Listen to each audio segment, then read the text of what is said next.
Hello, Twitch. We are live, and welcome back to session 17 of the Forbidden Lands, The Hanging Stones. When last we left our heroes, we are deep in the Dankwood at Red Hook Redoubt, the ancient ruined torture fortress of the Rust Brothers, and we have just adopted a new follower, a little girl named Lynn with terrible magic powers that she cannot control. We haven't done the paperwork yet, okay? We're fostering. It's not official. It's not official. So you probably saw our new idle screen. We're slowly, incrementally improving things here. We also have a special surprise for the start of this session. We have a theme song for our campaign. It's not good. Oh, don't you say that. Don't you say that. And it's from our very own Ralgar / Adam. Thank you very much, Adam. We're going to play this. Everybody ready? I'm Yes. muting you all for a minute. Wait, no, I can't mute you all without muting this. All right. We'll just all be quiet. All right. Here we go. The theme song. Drum roll, please.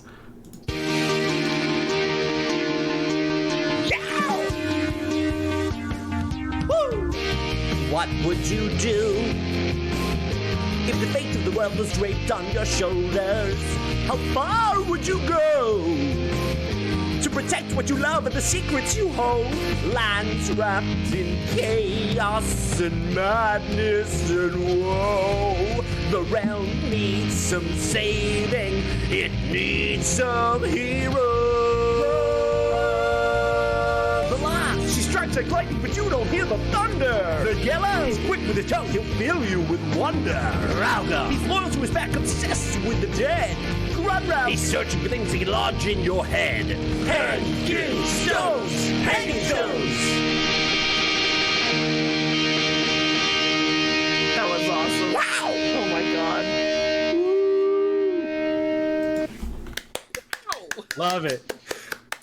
Beautiful. Love it, love it, love it, love it. You're right. It wasn't good. It was perfect. It is perfect. We're officially an 80s cartoon, and this is going on the YouTube so that the whole world can enjoy it at their leisure. As soon as I get time, as soon as I get time to edit a Wicked video to go with it. Welcome to the party, Yeah, viewers. Josh, just animate it. Did someone else just hear our theme song during its inauguration? Oh, a lot of people are going to hear our theme song. Oh yeah, on YouTube. YouTube, subscribe to Twitch. Yes, yes, yes. Twitch, subscribe to YouTube. Imagine all the amazing theme songs you could potentially be missing because we cut them out on Twitch. So, yeah. Thank you, Adam, for that. It's a priceless addition to our campaign, and we're going to play it. We're going to play it all the time. Buckle up, everybody. So, when last we left our heroes, they are in the Dankwood, in Red Hook Redoubt, now accompanied by Lynn. We also have some new... I don't have them lined up. We got some new art for Lynn and Dahlia, but I don't have them handy. I gotta go grab them. Forgot to get that set up, but I may drop them in the middle of the session. Dahlia is not a donkey. for everyone that's not caught up. We had some confusion. I'm glad you cleared that up for everyone else who joined at the same time you did. Our new party member maybe thought that the NPC woman traveling with us was a talking donkey for reasons that are Confusing. hopefully obvious to someone. Unknown, yeah, honestly, just unknown. I didn't understand how the rules worked, and so I assumed the reason she wasn't helping more was because she was a donkey. Because she's an NPC. No, the reason she's not helping more is because she's a housemaid in the wilderness, but yeah. Everything's fine. Moving on. Okay, so. Can she truly be called that anymore? She has grown a lot. Oh no, she has grown a lot. All right, so without further ado, I'll flash up Red Hook here, and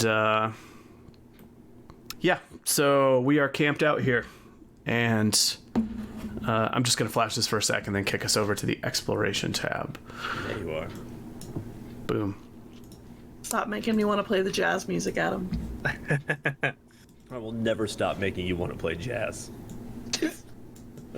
Just because I want to make it to where it's clarified, last time me and Grunrock specifically burned the poison bodies that we found, the bear, the squirrel, the ox. Like, I know we talked about it last time, but I wanted to reiterate, like, Yes, we did that. Everything and burned it. Sounds good. Yeah.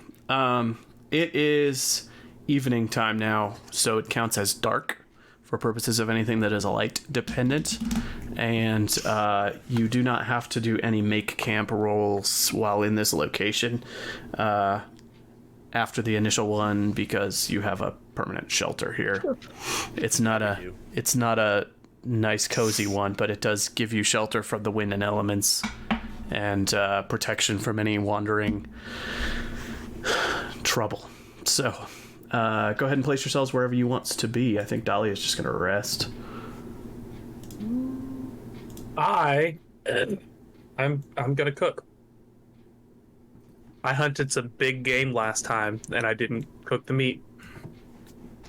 I will forage at a disadvantage. Okay. I am very hungry, and I do not know how to forage, but I will try. I'm gonna sleep. Good night. Good night. We will be very quiet. Can Dahlia or Lynn set up camp? We don't have to set up. You're good. You don't have to. I thought we had to make our roll. We had to have someone like designated, but we didn't have to roll. Dahlia can take care of putting cloth up inside the tower to keep the rain off of you and all that fun stuff. She doesn't have much to do anyway, so it's taken care of. Sweet. Okay. I'll put Dahlia on make camp, and right. Anything requiring rolls, go ahead. Roll survival's at -1. Right? To forage. Let me see. It's actually season dependent. Ooh. So let me check what the modifiers are. It's season and terrain dependent. So one sec. Oh, it is the spring. This is when the plants are growing from the ground, I think. I thought you didn't know. Well, I mean, I have lived wrong for a long time, and I remember seeing flowers in the spring. Yeah. Flowers usually come out in the spring. I don't know, though, if flowers mean food or if they just mean pretty. Usually just pretty. Sometimes tea. Unfortunately, springtime is -1 to forage, and dark forest is also -1 to forage. Regular forest is +1 to forage, but you're in the dark part of the Dankwood, so this is a -2 area. It is really hard to forage in the early spring in the thick dark forest. It's just difficult to get around, and there's not much growing yet. So these are at -2s, and a failure is a mishap roll, so you might want to team up and aid, and each person joining the primary roller gives that person a +1 die.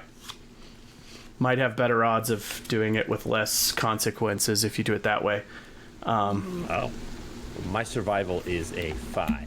Well, then I will gladly help you because mine is a 3 with no skill. All right. So we will team up, and that will take me to a -1. Where is Lynn? Lynn can come and help and should put that at a 0. Can Lynn help? Lynn knows how to forage, yeah. She's from the When forest. do you want to go and forage with me? She'll go forage with you, yeah. Oh, that is fantastic news. All right, then I'm just rolling my standard survival here. Sure. Roll. All right. Success. That means that you get, what, a unit of vegetables? Is what it counts as? Yeah. Yeah, 1 unit of vegetables for 1 success. They can be eaten raw, which just skips a food roll for the day, or they can be cooked to create food dice, which go farther. All right. Okay. Grunrock sleeps, and Vergello, what were you doing? He's cooking. Cooking. I am cooking the mouse meat, the mouse that I hunted. Oh yeah, the 1 unit of mouse meat. Large game. Large, I mean, huge game. Honestly, you should have seen this thing, as big as a mouse. Okay.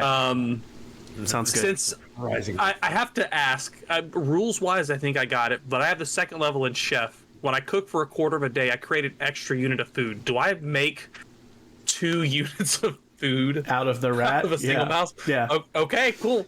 Yeah. All right, cool. I create 2d6. I'm not here to question how the rules work. I get to roll 2d6, but I can't get less than a 2, so I imagine I successfully cooked the mouse meat. Sure. Ralgar, do you have food dye? Wasn't there multiple people that were out other than just me? I am out of food. I have been feeding our new party member. I give Ralgar one of the d6s of food that I cook. Oh, thank you very much. All right. Hey, can you do that with anything or only with meat? Anything. When I cook for a quarter of a day, I create 1 extra unit of food. Well, do you want me to, since we have a surefire hit with this vegetable, do you want me to give it to you and then you turn that into 2 food again? We can. I can do that in the morning. It means that I don't get to go hunt. Josh, how long does it take for... I don't know if it's different. How long does it take for stuff to spoil? It's like a day or 2. I can check. Okay. I'm wondering if we go out morning and day, we do hunting and foraging, and then evening we can cook, because there's penalties in the dark. Or in the evening I can cook, because there's penalties in the dark. You need to do this within a day or the vegetables will be spoiled. I think it's the same for fish. Yeah, you've got like 24 hours to do to either eat it to skip a food roll or cook it so that it lasts long. Chat says So I one can day. cook Yeah. it. Thank you, chat. I can cook it the next evening then, Chat because that would be 24 hours. Yeah. 1 sec. My dog's barking. Okay. Ooh, my dog's up barking. While Josh is pulling this up, I just want to give a quick shout out. Oh my god. Sirenscape. Yes, Sirenscape's Who's providing amazing. this Back to official fantastic- stuff. Is Elric? Fantastic rain music. So our chatter, Elric, are you with the Third Floor Wars group? Your name sounds familiar. I'm trying to remember. Either way, welcome to the chat. Shout out Sirenscape. Oh yeah, Sirenscape. We're using Sirenscape for our Maybe background we did it. audio. Thank you for providing our I was audio. working on it, and you came back and were like, Elric! All right. I think what I did was sufficient. All right. Next time of day. Time Next to quarter day? sleep. Oh, good night. All right. We sleep. Watch now. I'm gonna take a nap right here. I'm gonna help you. Nice. Elric is caught up on all of our episodes. That is a feat. Nice. Oh my gosh. And it's your first live, bro. Welcome. Welcome. You've already to watched Guild. more than I have. Play the theme song again. Nope. Nope. We had I think I'm blowing out my mic a little I don't bit. I know gotta move it away. if you heard it. All right. If not, check out the first few minutes of our YouTube stream. Nighttime, sleep, watch. Dolly will sleep as well. This will be a quick one, probably. I am going to point out that I'm sleeping next to wherever Grunrock is, like, sitting for watch. We have an encounter, but give me a second to figure out if it is one that is relevant given the context here, or if it's something that would just pass by because you're up in a fort. I thought it would be Something that quick. doesn't matter. It's another chimera. One Oh, moment. you caught the end of it? You really should hear the beginning of it. And all of it, honestly. It's amazing. We also have a new backsplash that chills before our starting screen sets It does. up. I actually think we should play the song on loop while the backsplash is up, and then at least give it like one full playthrough. that way when it takes us, I don't know, 30 minutes to start. I don't know. That would be a lot for people to listen to for 30 minutes. Oh, I can make an extended cut. Oh, then please do, actually. I want to... Vergello, this is where he started in his life, and make all of it rhyme. Oh my god. All right. All right. I'll rise. I gotta think about this one for a second. He said, all right, never mind. Grunrock, scouting roll. Okay. You got this. I believe in you. Hit him with the scouting roll. I Grab the don't. cards. Hacha. That's stealth. Okay. Hacha. I see nothing. Okay. That's not great. I don't see anything. It's totally safe. You should keep But sleeping. it's nighttime. They don't see you either. Full stealth duckfoot mode. There is. Ralgar Just running on his there. side in his sleep. I reach over and scratch Ralgar behind the ear to calm him down. All right. Trying to decide how this would play out. Just do It's a it. little die first. tricky. Just do It's a little just do tricky. it. Okay. So glad you could show up for our first live session where Josh does a TPK in the first 5 minutes. Memorable session.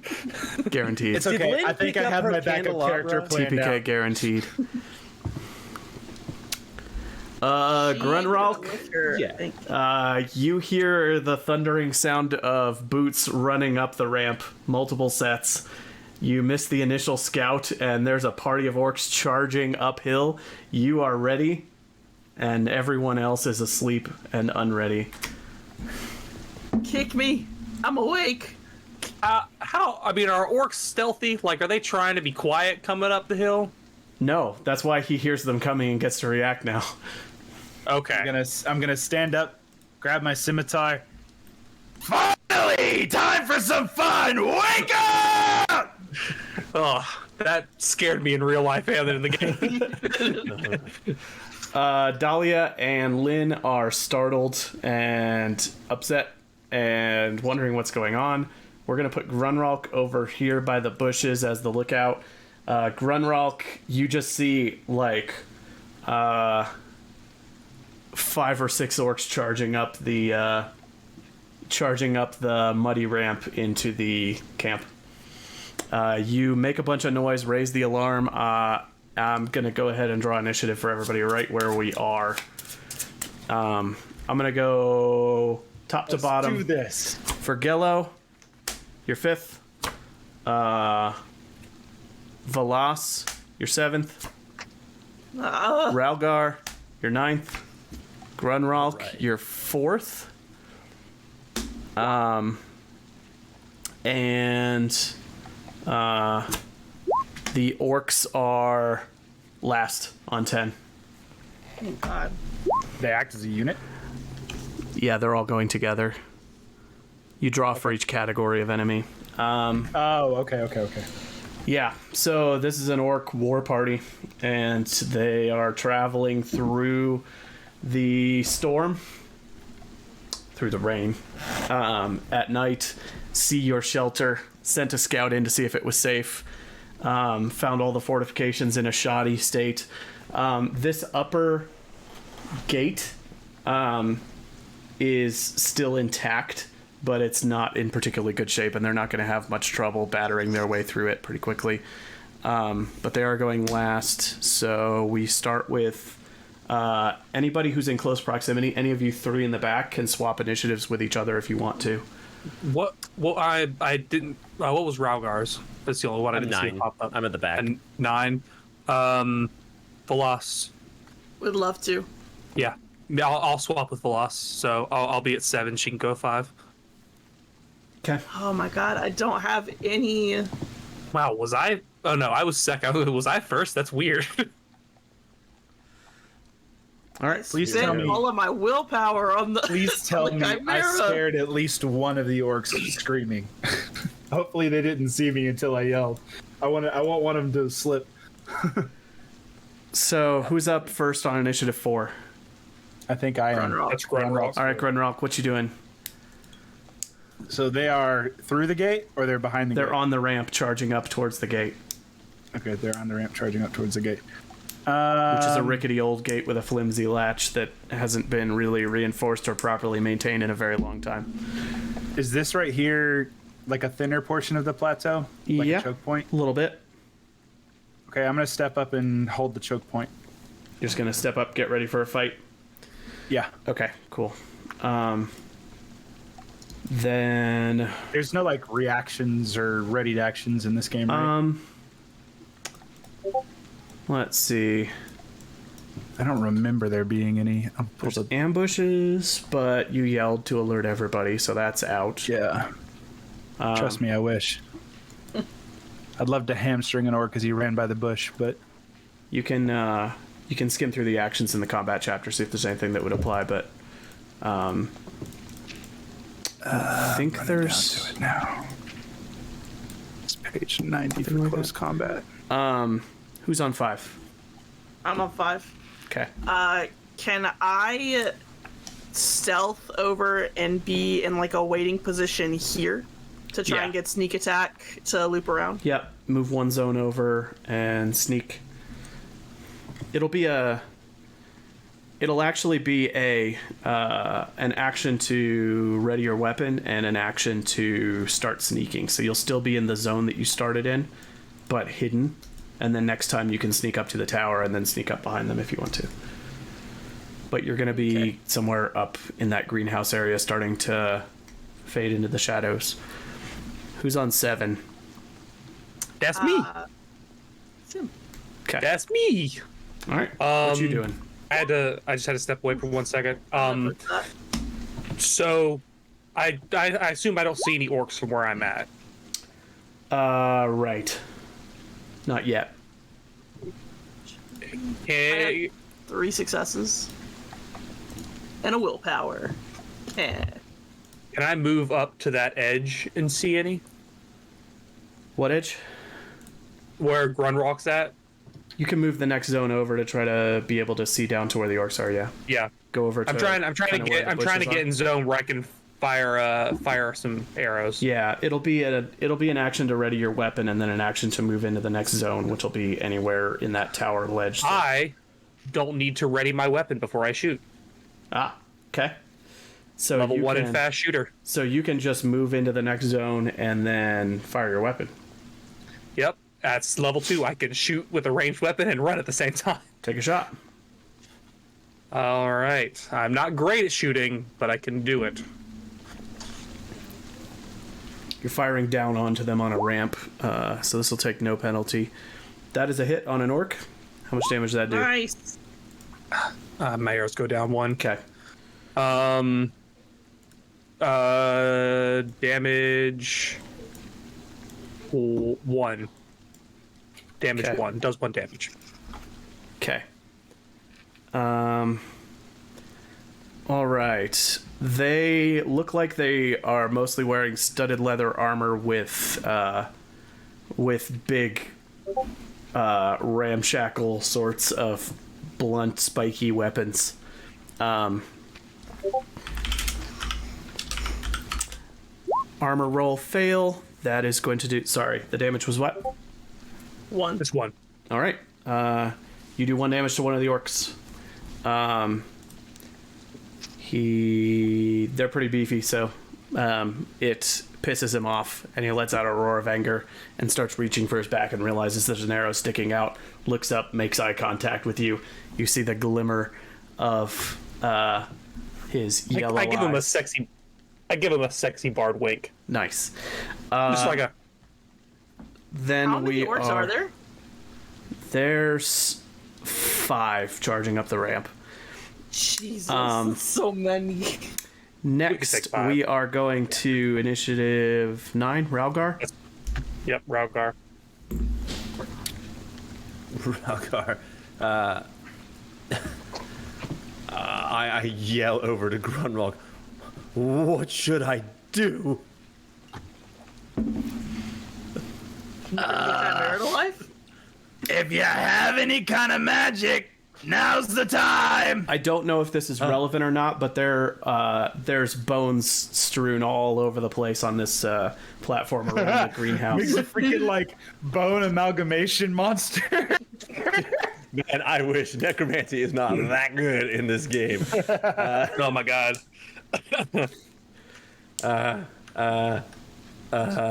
Are these considered living humanoids? Yes. Okay. Okay. Okay. Okay. Okay. Okay.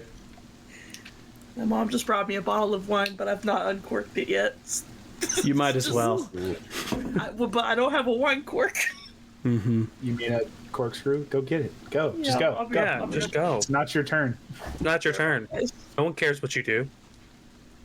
All right, I'm gonna move up and kind of hug the wall here and be ready to assist. Okay. All right, then it's orcs. So, only 2 of the orcs can actually get into contact with this thing. The others are bottlenecked behind them, and they lack ranged weapons. So, the group is going to move up and sort of halt at the gate, and the 2 in front are going to swing their huge bludgeoning weapons at the gate to try to smash it open. The wooden gate has 4 effective armor and 4 effective hit points. Let me check how many dice they roll here. This is going to be 1, 2, 3, 4, 5.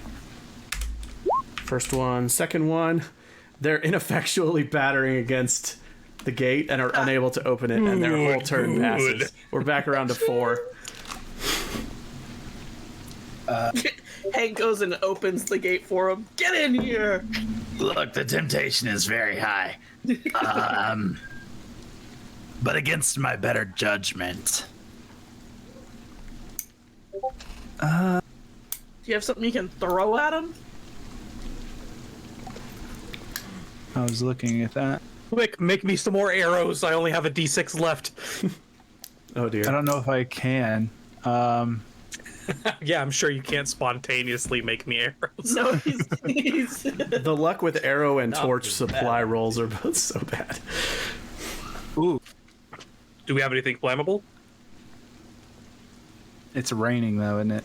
It's always raining. Is it raining? Yeah, do you hear it? sounds like me.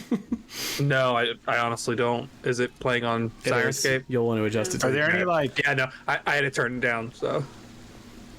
This is definitely not on the combat actions list, but are there any like rocks or anything nearby that I could start like pushing down on top of them?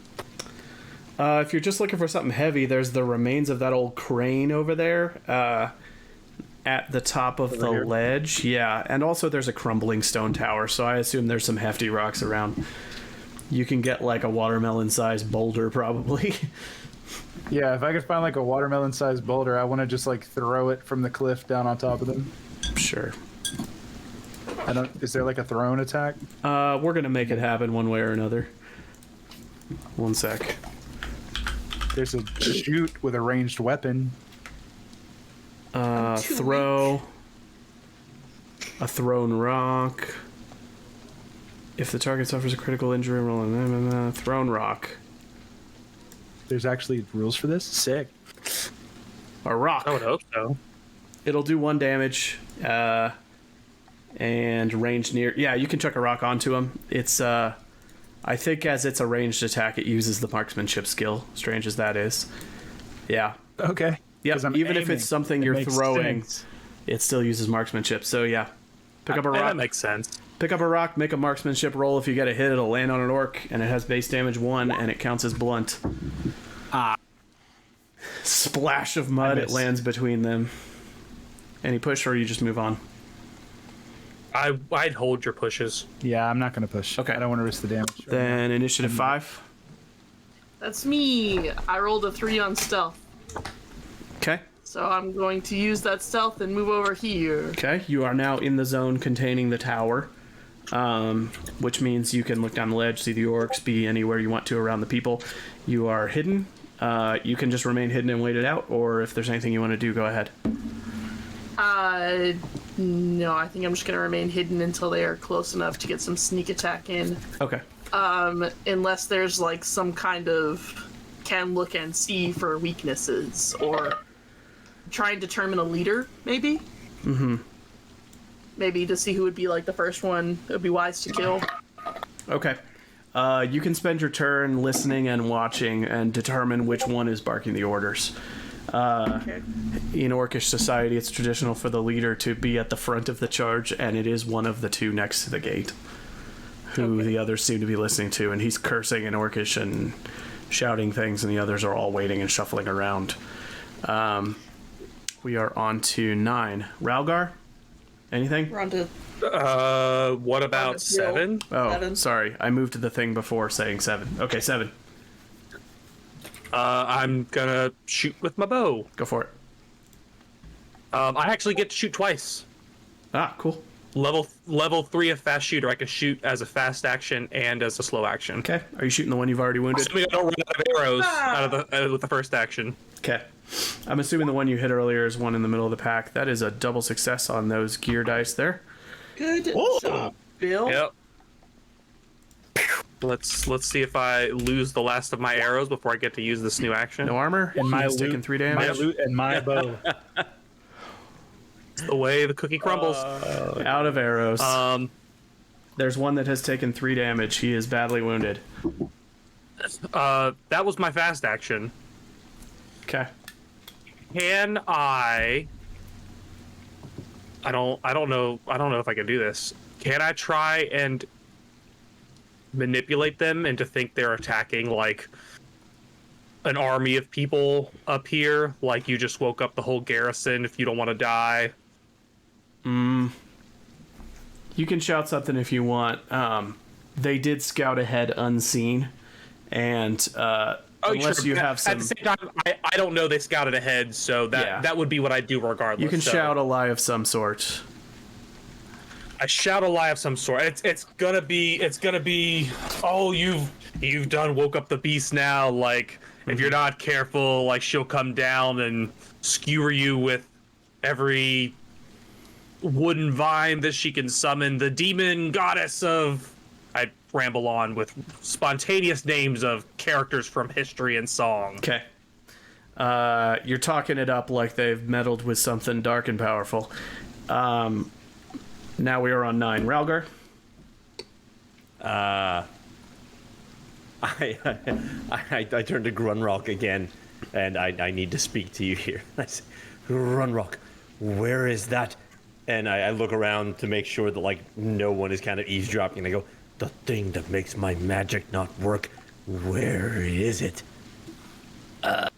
Who's the carrier of Stanengist when all other things are always- Yes, it's still with. Alas. Where is she? Wait, never mind. Don't answer that question. It's with her. Velas, where's the crown? It's in my backpack. Where's your backpack? Which would probably be where we've been sleeping. No, it's on my backpack. I don't ever take you it wouldn't off. be carrying. You wouldn't be carrying your backpack while you're trying to stealth. Like your Oh, that's backpack's fair. You're heavy. right. Like it holds all of your stuff. I'll You're assume right. it's I up in the would've taken it greenhouse off in the next before I zone left. over. Yeah, Or actually, it's I guess 2 left zones it with away. Alia. Because it's one zone up the staircase, then another zone inside the greenhouse. You don't really know what the range is on that thing yet, but it is currently 2 zones away. That's fair. I would not From have taken you. it off. I would have taken it off stealth. Okay.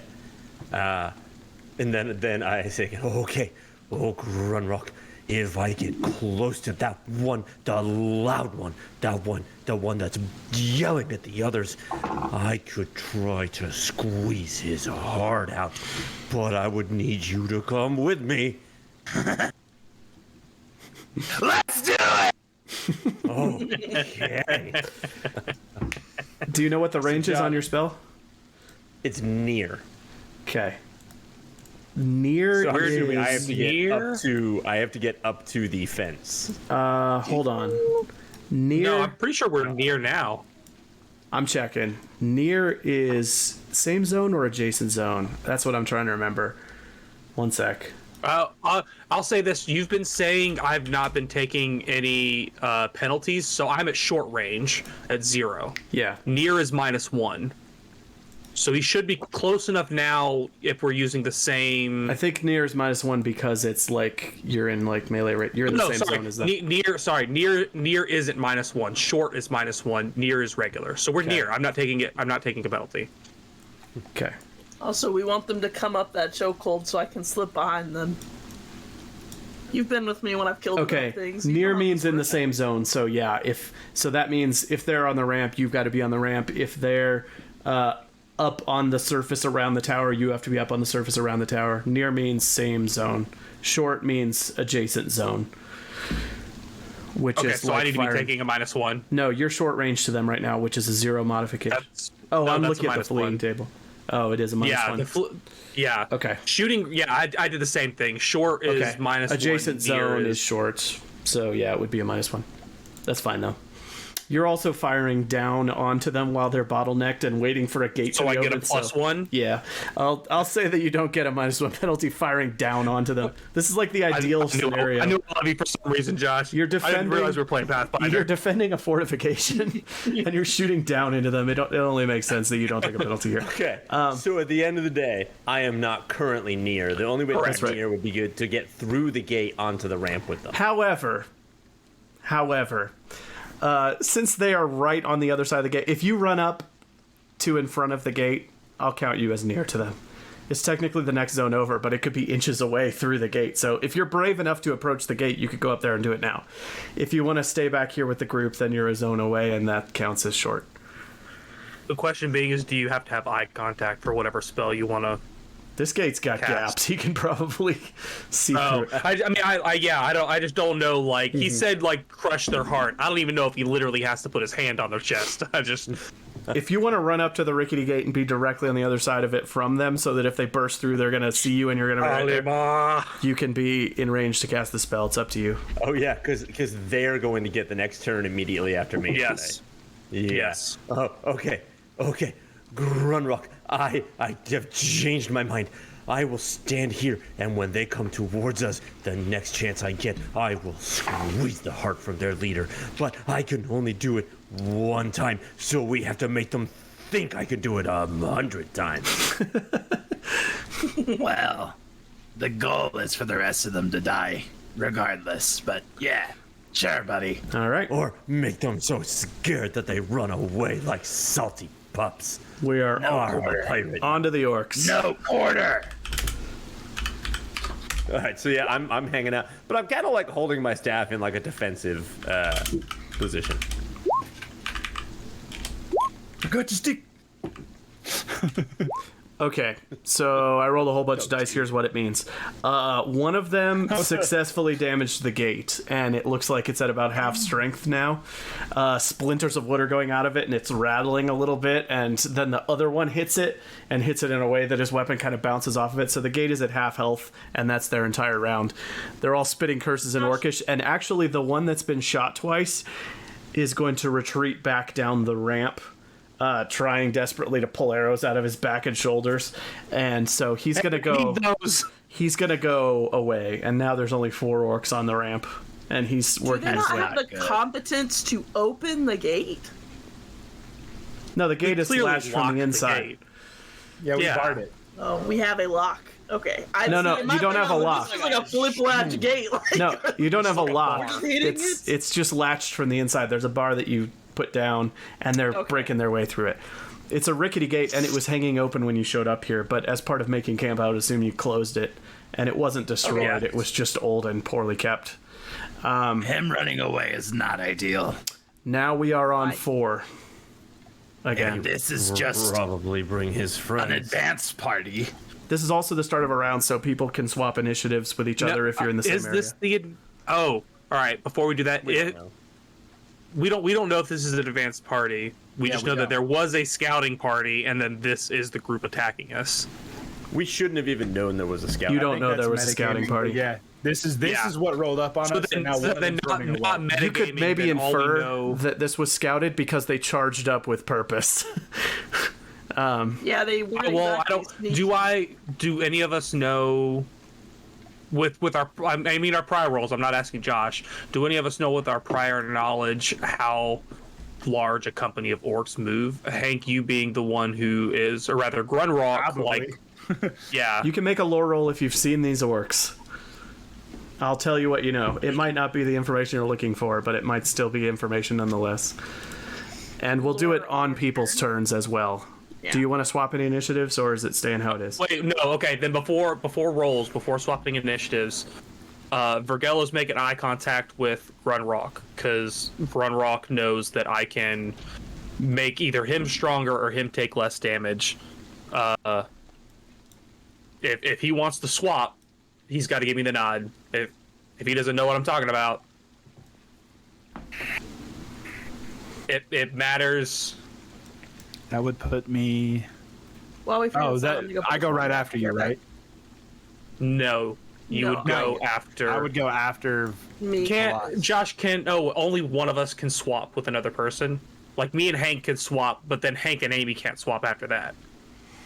Yeah, we're not within melee range. I don't think so. It doesn't. We're not within melee range. Oh yeah, You're not with me, but also you would go, I'm not going you to would do go anything on third. this turn. I cannot do anything until they get closer. So my turn is like null and void until they break this gate. I'm going to go put this bottle of wine back. Right back. Trying. All right, then maybe we should. I just if Grunrock's going to do something stupid, I want to go before Grunrock. If Grunrock's not going to dive bomb into the group, then How you read my mind, man? no, well, because Bill knows Hank, but Vergello also knows Grunrock. You'll And have to that's why, toss me. That's why Vergello looked at Grunrock was like if you want that -2, like you can get it now. If you want that +2, Grunrock knows my abilities because I've done both of them. Grunrock knows I can buff him, I can debuff the enemy. You don't have to jump in there at all. We can stay up here and pass a turn. I'll wait. I'll be smart. I'll wait. All right. Is anybody keep swapping initiative as it initiative, or is. do we go to 4? No, Okay. we're not swapping anything. All right, 4. Who's on 4? That's me again. All right, Grunrock. I'm gonna make a lore roll, see if I recognize any orcs or any symbols or anything, All right. All right. or can get an idea of how big this band might be. You got a success. These are, first of all, you could tell by their dress and their markings that these are not the type of orcs that you have a bad history with. These are a clan from somewhere to the west. They are known as the Roka Orcs, which means rock. And you know that they are descendants of the huge armies that fought generations ago in the Elder Wars against the humans. They have a deep animosity towards elves and humans. And they are. Man, I'm both of those. They are warlike, and they are not native to this region. This is a war band that is traveling far from home. Okay.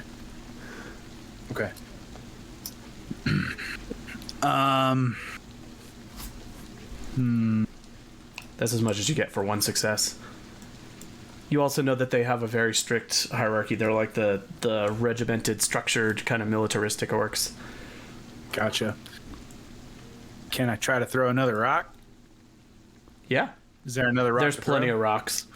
You're standing next to a crumbling old ruined tower. There's probably giant rocks all over the place.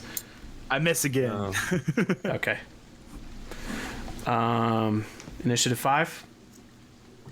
That's me. I'll roll lore just for the hell of it. The leader has like a spiky metal flail on a chain. The others have more ramshackle type weapons. Lore roll. One success tells you all the same stuff. You're like, these orcs aren't from around here. These are Roka orcs. These orcs are warlike, and these made up the bulk of in a the. party. It would be highly variable. Okay. Well, that's my turn. All right, staying hidden.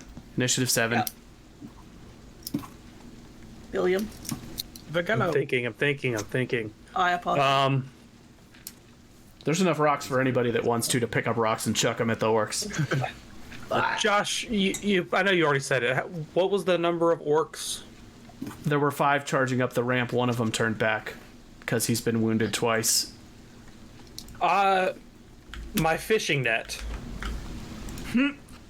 How durable's not the word. I can understand that someone could pull it off or easily cut it. I get that. But if it was, do I get the feeling that if it was thrown on people and tugged as a fishing net, would that have a chance to knock someone prone or affect their charge? If you chuck it and affect them in succeed, some way. if you chuck it and succeed on a marksmanship roll, I feel like it should be fishing. survival. We'll call it survival. If you chuck it and succeed on a survival roll, you can have it land on an orc such that he becomes entangled, and he won't be able to do anything until he either wastes a turn breaking himself free or somebody cuts him free. Fishing. Okay. The title of this session. I'll hold on to that. My other question was the manticore spines Yes. that I had I imagine there's not any way to launch one of those at an orc. I imagine I couldn't use my bow on it, or like take a minus because it's not a proper arrow. I'm trying to figure out other things that I can do beyond. Yeah, you could use it as a stabbing weapon like a dagger, and if it hits, it would stick its poison on somebody. All right, then it would have the stats of like a bad dagger, like a knife. Okay, yeah. Then I'll look that up between turns. Okay. And I'll hold. I'll put my bow away and pull out that manticore spine and Okay. Sounds good. an ability to do that. But I will continue my. I'm gonna start trying to scare some of them, but I imagine maybe one of them like running away might not have that. But I'm just gonna continue the whole prostellating. Oh, you angered the blah blah blah blah. Sure. It'll be a knife or a dagger. I'll look at the stats. It'll have a single gear die, and if it rolls a skull on that, it'll break and be wasted. And in the event that happens, you may be exposed to the poison. I have to think about it. Okay. Maybe we toss a coin fine. or something. That does make sense, though. That makes sense. So the orcs continue. Let's see. Ralgar on 9. Vergello, did you know that I am a wolf? To a degree, yes. And did you know that I am one of the only wolves that travels by himself? Saw you in the bar by yourself, so I assumed. We do not often do this. Maybe these dumb orcs know that as well. They might think my whole pack is up here. And so I'm going to spend my entire turn just leaning back and at the absolute top of my wolf lungs just start howling. I love that. I also love the fact that Aimee just took her headphones off. She's so used to just doing it. Don't hurt my ears. All right. Okay. I'm going to take that knowledge into my brain hole. Bastard. I'm taking note of all these intimidation tactics, and they're going to be on a modifier on getting these guys to run away if the leader goes down. Because you so far had Vergello bluffing that there's like something terrible up here. You've got Ralgar howling. All right, so we are on 10 orcs. They try to batter down the gates again. Smash, crash, bash. At this point, I'm like, come on, break it. Jeez. The gate splinters open from the hit of the first orc, leaving the other three. Finally, what kind of orcs are these guys? Leaving the other three free to act. The second orc and third orc will move up to Grunralk to do battle with him, and the fourth one is going to move up and look around because he can't get into melee, and so we're going to roll to see if he spots Velas. He does not, because she got a really good stealth roll. So Grunralk, you're getting 2 attacks at you. Do you want to dodge or parry either of these, sacrificing your fast action on your next turn to do so? We'll start with the first attack. Fast action being...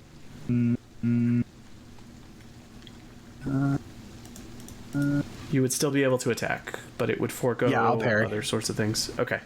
So you'll parry the first attack. Let's go ahead and roll the first attack.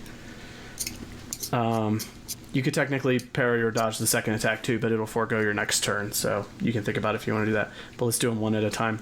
So first attack, you're going to parry it. Yeah. Okay. This is a... Where are the stats for this? One sec. Thought I had the stats, don't. While he's looking up stats, once again, thank you, Sirenscape, for this fantastic rain. Oh my gosh, Aimee, you don't have to keep thanking them. All right. Whenever they start paying us, then you can keep thanking them. All right, they're swinging a big heavy flail at you. Here's the first one. Do I parry after their roll, or You can roll your parry now. Ooh, big heavy. It's a miss regardless, so you don't have to roll the parry. Holy moly. Now the second attack. Do you want to try to dodge or parry? That's a lot of dice to not get a hit. I'm good. The second one can come. Bring it. They both miss you. These things look like they would hurt a lot if they hit, but these guys are not particularly good fighters. These are like rank and file warriors. The leader is the one that said one splintered of the them- gate open. Ah, okay. So the leader is the one back here. I'll color in the leader bright red. The other one flees into the forest. And we now go on to a fresh round, which is... At the top, I would want to cut in front of Grunrock. I'll trade with Vergella. Yeah. Wait, before we start the next round, when this one didn't see me, is he just waiting there, or is he looping around the building? He's piling in behind these, getting ready to fight. Okay. He actually took a step up to the door and peered inside the door that's like smashed open. He looked inside to see if he saw anything moving, looked around, didn't see anything, didn't see you there in the dark, and starts moving up to try to get into the fight, but Grunwald put himself in a bottleneck deliberately, so no more than 2 orcs can get in the fight here. And we're on initiative 4, which is... Me, For because Gillen? I'm swapping with Grunrock. Okay, go ahead. I'm gonna take out my lyre and just give like the best like guitar solo ever, because I'm going to use the first level of my Path of the War Cry and just like give a half howl because I was inspired by Ralgar, half shout to give everyone a... I'm spending 2 willpower, so a +3 to your rolls. You get a +3. It says their rolls are modified by +1 for every willpower I spend. So we're getting an extra 3d6 for each roll. Nice. Yeah. Yeah. For how long? All of my willpower. It's until the next round. Until Okay, so for 1 round, everybody gets a bunch of extra dice. until it's my turn to act again Okay. in the next round. So I Sounds assume good. that means I don't get the benefit from it, but still, Right. everyone else gets the benefit. Okay, initiative 5. That is me. Is the leader now accessible? Yeah, he's at the top of the ramp, standing by the Okay. gate, which is hanging open. But I need to... Did he, when he swung and he hit the gate, did he like stumble through the gate on his follow through? Probably. He actually had a movement action left, so he can step up, but the others have their full turn, so they're going to go charging past him to attack. So, yeah, he'll be standing in the open gate. He's in the zone. Hell yeah, he is. Idiot. And I need to roll a new stealth. Yes? If you want to try to get in arm's reach to him, then Yep. it's a new stealth and a And it's -2, opposed by -2. his scouting. But +3 from Grunrock. Yeah, No, from Vergella. Or from Vergello. yeah, you can go ahead. So that's still at a +1 in my skill die. Mm-hmm. Oh my god, can I push it? Yeah, you can push it. Just 1. Oh my god. He doesn't see you. Oh, he doesn't see me. Fantastic. I am going to leap out of the shadows, Phantom Dagger into him. And I'm just going to come up behind You him. just got really muffled. I don't know if something happened with your mic. Do you still Now hear it's me? better. You're back. Okay. I'm going to just apparate out of the shadows. Okay. And come up behind him and Well, have at him. he will not be allowed to dodge or parry this because it is a sneak attack. So go ahead and roll. It's gonna hurt. I'm gonna go ahead and say it. She gets a lot of dice on sneak attacks with her Phantom Dagger. She gets her own And bow. it's Plus Vergella's +3. additions. Yeah, that's a lot of dice. I'm trying to remember. I think that it's I still want to see Adam rip somebody's heart up. +2 I mean, yeah, to me sneak too. attacks. Hey guys, I'm rolling 4 base dice, 1 gear dice, and 8 skill dice here. Oh well, fuck me. You're welcome. And also, okay. Dex is not counting. All ones. Okay. Oh, Shut your goddamn mouth. Aimee believed in bad luck for some reason. You should just push it. I'm gonna push it. Well, wait, if I push it, it'll damage your. Well, you can't damage it But because the dagger can't- can't break. the dagger can't break, The right? dagger can't be damaged. We decided. Okay. but you'll so- take damage if you care about that. Yeah, you'll take damage. fine. I'll take 2 I mean- damage or 1 damage. At least one. I think Okay. I think 1. since it's in the base, I think it's 1. Yeah, otherwise your gear would take the... And I can just click push. I don't have to like take the dice off. It'll do You it need for me? you need to remove the 1 from Okay. the base. And you need to remove the 1 that you succeeded on for the skill. Do I need to remove the gear dice? Yes. Yes? Okay. I would imagine so. Remove the gear die. What do you mean? From the reroll? So Yeah. normally she would have to remove, when pushing it, she would have to remove all skulls. Yeah, but the skull doesn't get a dagger reroll. can't, right?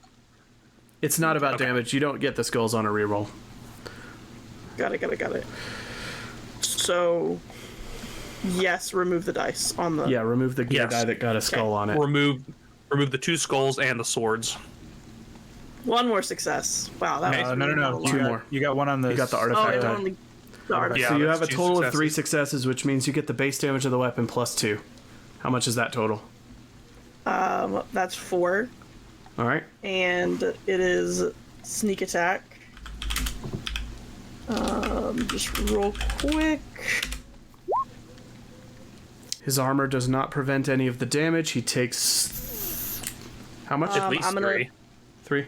He takes 4 Okay. at least. Because that's how many successes on this one? No, it was 3. Right. It's base 2 damage on this plus one, 2. 1 on the last one.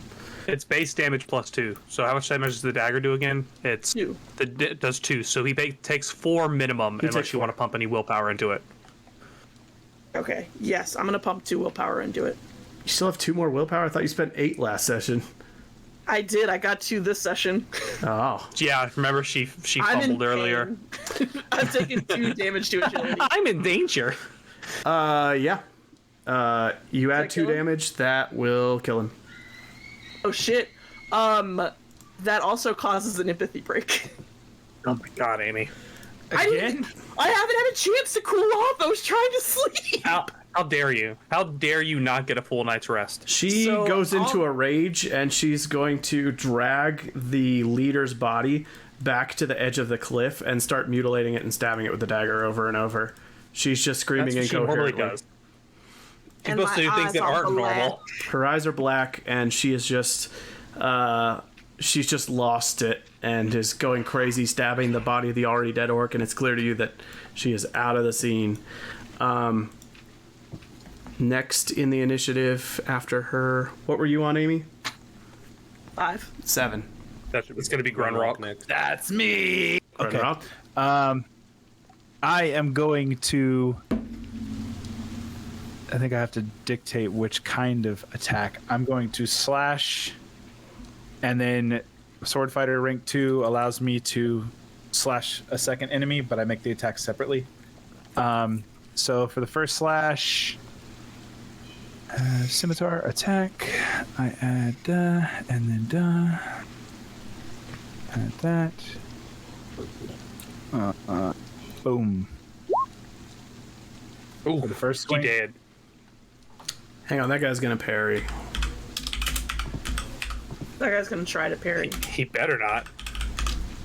He knows what's good. And if I have to dictate, then that one, the one that's closest to the edge. He gets one, so he reduces your successes by 1, so he's gonna get hit by base damage plus 1. So Base 3. damage is 2, so 3. It'll wound him. Okay. And then swing for the second guy. 2 success. You're hitting the other guy? Yeah. Okay. You're hitting him each once. Since I have to attack two separate. Oh, enemies. I see. I can't attack the same person twice. Okay, that guy will also try to parry. No successes. That's base damage +1. So 3. They're both wounded. They're both injured.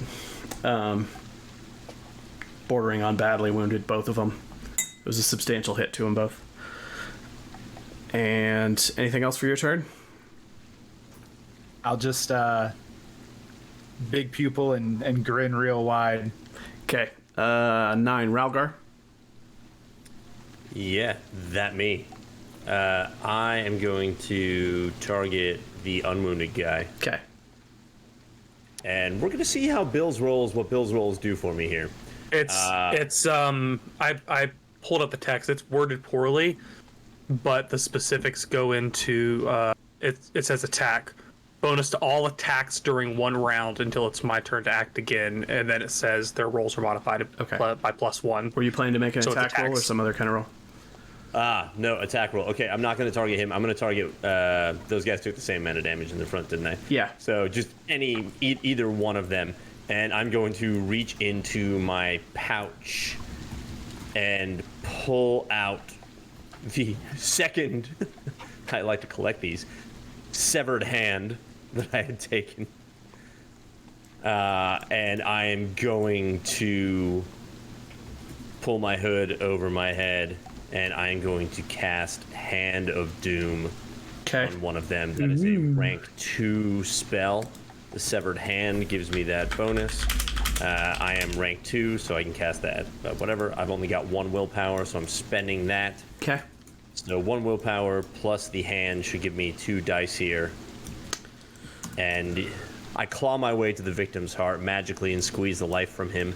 This spell inflicts damage to strength equal to the power level. You can extend the range to short if you spend an extra willpower. Don't need to do that. Okay. So this is going to count as power level 2 because you're using a reagent and the +1. This is not an attack roll, so it won't benefit from Bill's thing. All right. So roll. But I can possibly do 2 damage here. All right. It automatically succeeds. You just roll 2 dice. If you get any 6s, it casts at a higher power level. If you get any 1s, then you have to roll on the miscast table. But regardless of any of that, it'll just automatically work. So have at it. All right. I'm just going to clear the dice pool, put 2 dice on here, and roll them. The spell will work, but there will be a miscast. Give me a 2d6 to see the effect. Don't get a double 6. That's all I request. What happens if it's a double 6? He dies. Character death. He dies. Well, it's not so much that I die. Oh my god, Adam!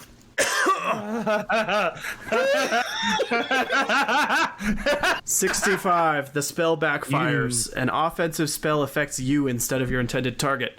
A protective or healing spell wounds instead of healing. The GM specifies the details. Your spell affects you, unfortunately. That was one off from the worst possible result. Oh, man. All right, so that's 2 damage to my strength. Yep. What is your Does that break your Are you strength? down? No, my strength is 3. Okay. Oh, You your take strength's higher than mine. I'd be dead. Okay, I should speak better next time. When I say I want to see him rip someone's heart out, I mean an orc's. I'm sorry, Adam. I mean, at this rate, he's gonna make an orc next. I look back at Lynn and I say, "That was not funny. Do not interfere again, little one." She's like, all right, Ralgar's spell backfires. You see the hand wither a little bit and sort of shrivel up that he's holding, and he falls to the ground, clutching his chest. And yeah, that was unfortunate. Orcs. We've got leader down. We've got 2 wounded, 1 fled, and 1 uninjured. This is a runaway situation, so Is there any kind of bonus to their runaway, seeing as how we've been trying to intimidate them this whole time? I'm just going to rule that they're running away. This guy's going 2 zones down. Yeah, they run faster. The 2 that are injured and in combat here still have to break away from combat to avoid getting attacked. So let me check the rules for that real quick. It is going to take me 1 sec. Fleeing the conflict. Mark that willpower off my sheet. That was worth it. Sorry, buddy. So far, my Retreat. use of magic has been terrible in this game. It's a fast action move. They both succeeded on their move rolls. Oh. Both. Yep. I only see one. Oh, sorry. One Success? succeeded and the other didn't. I misread it. One of them succeeds and runs away. The other failed on the retreat. He's just too terrified by what he sees right now. He's like, what is happening? The roll fails. You remain in combat with your opponent and cannot get away. You remain at the same distance as you were before. It's a move roll. Yeah. Yeah, one of them can't get away. That flee roll is what type of roll? Was that a fast action or a slow action? Is what I'm trying to figure out. Retreat is a fast action. It's flee, not retreat. Flee's a slow action. Oh, flee is a slow action. Okay, so he can no longer take a slow action. He'll save his fast action, I guess. One of them flees and runs to the bottom of the ramp, and the other one flees 2 zones away, and one of them fails to get away, and Velas is still on a stabbing rampage and is out of the scene. We're back to the top. Initiative 4. Vergello. That's me. His tongue. Zing. I Throw a rock. One day you're going to cast a spell, and it's going to be awesome, Adam. It just might take 400 sessions. It's been the worst luck. Yarp. I am kind of pissed off at these orcs because I've missed too many arrows. And I know Grunrock also hates these things. Can I just go and bear hug this orc so Grunrock can just try and kill him? I don't want him to get away. I know Grunrock wants as many of these guys dead, and I kind of want as many of them dead as possible. You want to grapple him. I want to try and grapple him. With the guy with 3 strength, I checked. I was wrong. I want to try and grapple him. Okay. Grunrock. And I'm going to shout for Grunrock whenever I do it. Roll for melee. No weapon can be used. This can be dodged or parried. If the attack succeeds, both you and your opponent fall to the ground. Yeah, he's going to be swinging his flail to try to keep you off him with his parry. So make a melee roll with no modifiers. Well, it doesn't work. Yeah. He's swinging his flail to keep you away, and you can't get within arm's reach. He hits the side of the tower a couple times, and splinters of rock fly off in different directions, and we're on to But more initiative. importantly, he wasted his fast action. He did. Who's on initiative 5? Me. The Lost? Who's on initiative 7? That's me. Grunralk? That's There's an Grunrock. orc who's distracted with Vergello and wounded, who's tried to run away and hasn't been given a chance, and you just have a clear shot. We no longer get the +3, right? Correct. Sick. Okay. It's a normal attack. But he can't parry. One normal swing. Hiya! Oh my god. Oh my Oh, god. that's the worst roll ever. Holy moly. Push it. Get 3 willpower and break your weapon. That's a disastrous roll. Yeah, that's a no from me. I think the weapon takes damage if you get a skull. Maybe not if you put... or is it only if you push it? It's only if you push it, I think. I'm gonna I hope. If the roll Gear fails, the dice. gear bonus is permanently decreased to the current level. Hold on. Oh, no, that's... I don't know. We'll figure that out. Well, I guess we need to figure it out. For every skull you roll with your gear dice when pushing a roll. Yep. So if you push, your So only scimitar is going to pushing. break. Nah, I'm gonna. Yeah. Yeah, no, It would be they're- 3 they're strength lost plus 3 willpower, and the scimitar breaks. Okay. Do you get willpower on skulls from gear dice? No. Only on the attribute dice. 9 is Ralgar. My god. That's me. Whack him with a stick, run away, do something else. Whack him with the stick, dude. My strength is gone. So mine's non-existent. I'll put it this way: my agility is higher right now than my strength, and my stick doesn't provide me. My staff doesn't provide me any bonuses. So I'm going to like stand up again, still clutching my heart, but grabbing the largest boulder that a wolf can lift, or stone, and I'm going to try to huck it off the side and hit this one that's running. Okay, the bottom of the sounds ramp. good. I'm going to hope the gravity. Make a marksmanship roll. If I hit him here. So we're just going to see what the hell happens here. How do I roll 4 And that's fails? how it's done. Oh my god.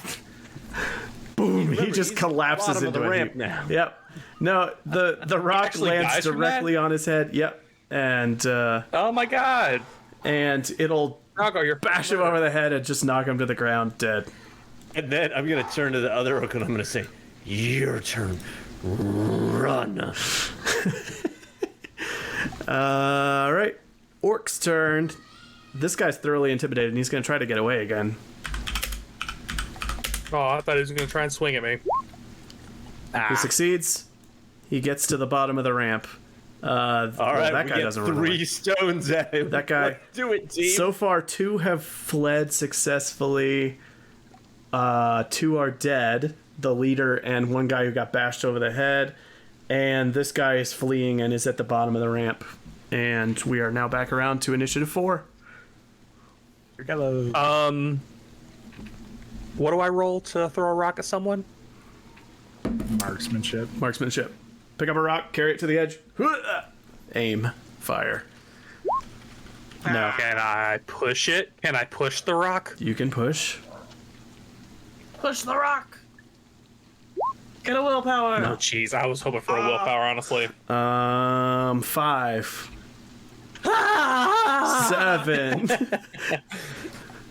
How far? How high is this? Oh, yes. Yes. Don't do it, but do it.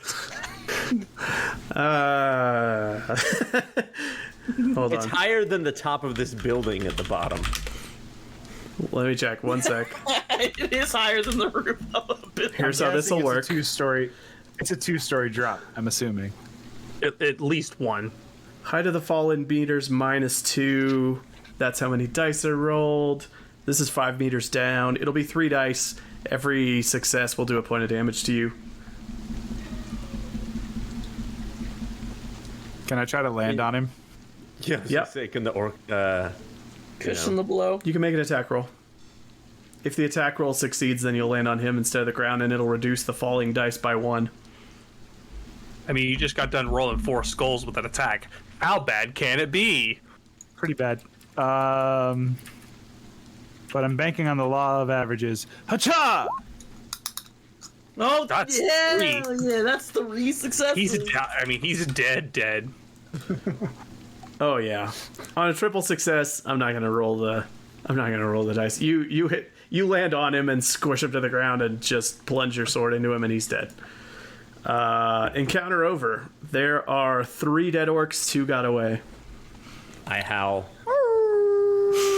I want to note it was maniacal laughter the entire way down. Oh yeah, no, I absolutely. I want to rush over to Velas and like start playing like a little nursery rhyme to try and calm her down, because that's recovery. I think for empathy is you have to do a performance check. The fastest way to recover from being broken is for someone else to treat you by rolling healing for strength or agility, or performance for wits or empathy. You can do performance It's a to slow try to get her action. to recover, otherwise she's gonna be incoherent for the next quarter day. Or for the rest Okay. of this quarter day. Question: does this affect my? Do I need to roll with the penalty for my dark secret? For your dark secrets? I had to change it. You can roll with I that. really don't know. That's why I was asking you. You can roll with a -2 penalty if you choose to.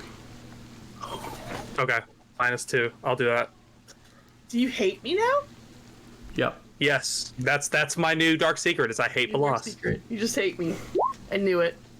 Can I push to recover? I don't know if that's even a I'm not thing. gonna let you push on this one. Okay, that's fine. I tried Veloz. Can I do that? He tries I don't know if can calming do you that down every and slow playing action. some music, but Veloz is just cutting up this orc and is cracked, and she's just sulking around and doesn't want your music, doesn't want you to talk to her. She's sulking around, looking over the edge of the cliff like she's contemplating jumping. She's looking at the blood on her hands. She is broken. Can I push her? Can I do something that's kind of cracked? Yeah. Can I pitch it? Can I, after I've like stabbed, possibly in the neck, if I've cut off his head, can I take it and just start walking down the hill and like lining up the orc heads? I thought you were about to start attacking me, and I was gonna be like, "Do it." She's doing something No. really fucked up with the orc bodies. That's fine. She's lining them up. She's severing their heads. She is just on a mission to mutilate these things. Hey, she doesn't get to do anything with these bottom ones yet. We're the ones down here. If you want to get in her way, that's fine. I just To be fair, finishing up with that we're one up doing the top. same thing. So What did Adam say? Okay, I mean, yeah, I am kind of doing the same thing. I need to do some. I was gonna say, harvesting. all y'all are doing the same thing. Like, you're just picking up the hands. She's putting heads on pikes. Like, This I'm is the only great. one that's just like, well, I guess I'll go back to bed. Yeah, I want to kind of poke through and see if they have any food on them. Yeah, See if they have sure. any knickknacks or anything of value. All right. Ralgar, are you searching those two bodies down there? Maybe Grunwalk does one, you do the other. Yeah, that's fair. All right. He wants to. I will if you ask me to. I don't mind. They all have flails and studded leather armor. And the two that you searched down there each have 2d6 copper that they're carrying with them. That's those two. The leader's body is a different story, and it's currently being cut up into little pieces. It is indeed. Well, I think we're gonna take that copper. Grunrock, look, they have some money. So you have two flails, two suits of studded leather armor that smells pretty bad. And you guys can roll for how much copper you each find. 2d6. Gotcha. I know what you're saying. R2d6.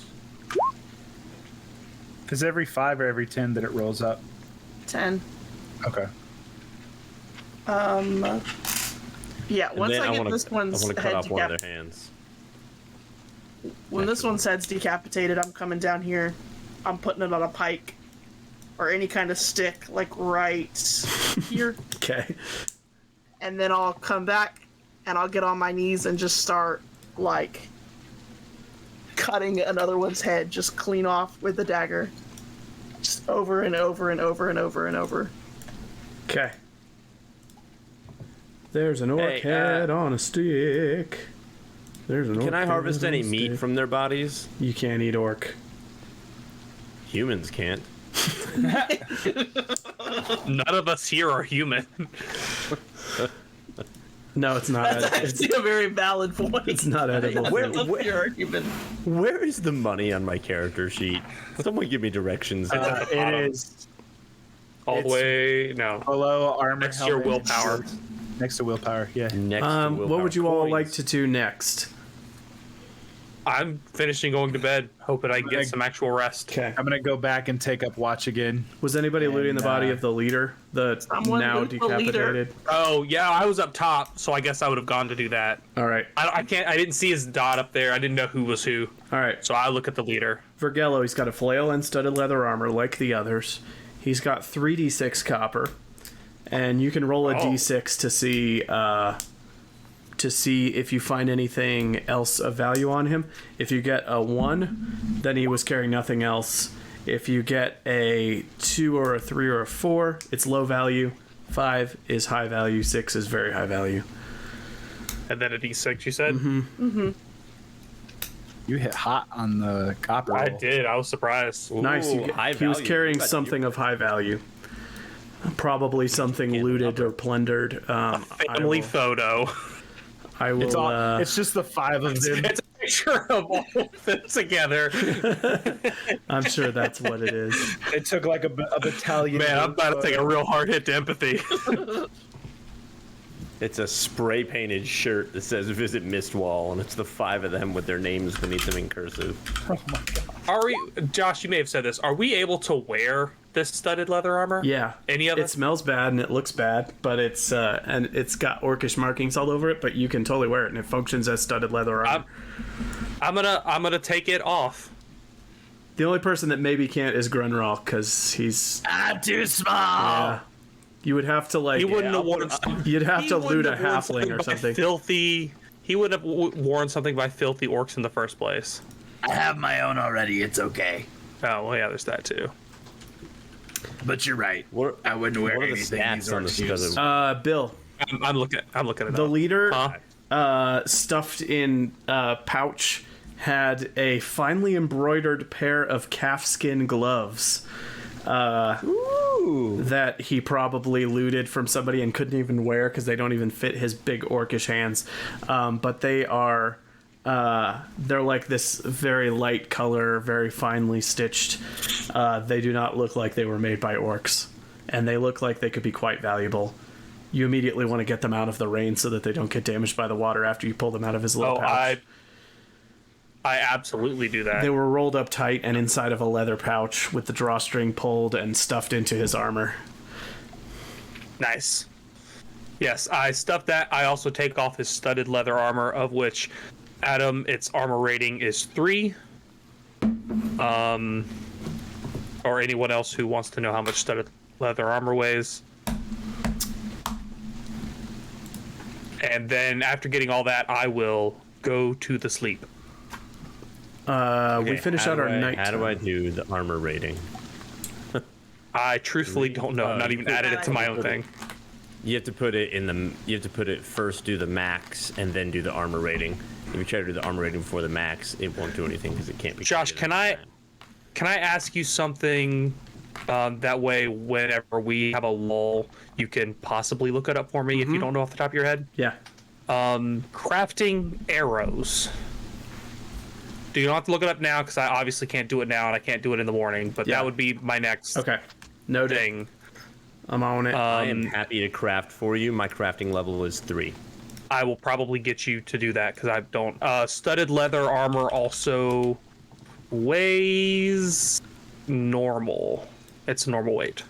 You can make wooden-headed arrows out of a unit of wood, or you can make iron-headed arrows out of a unit of wood and half a unit of iron.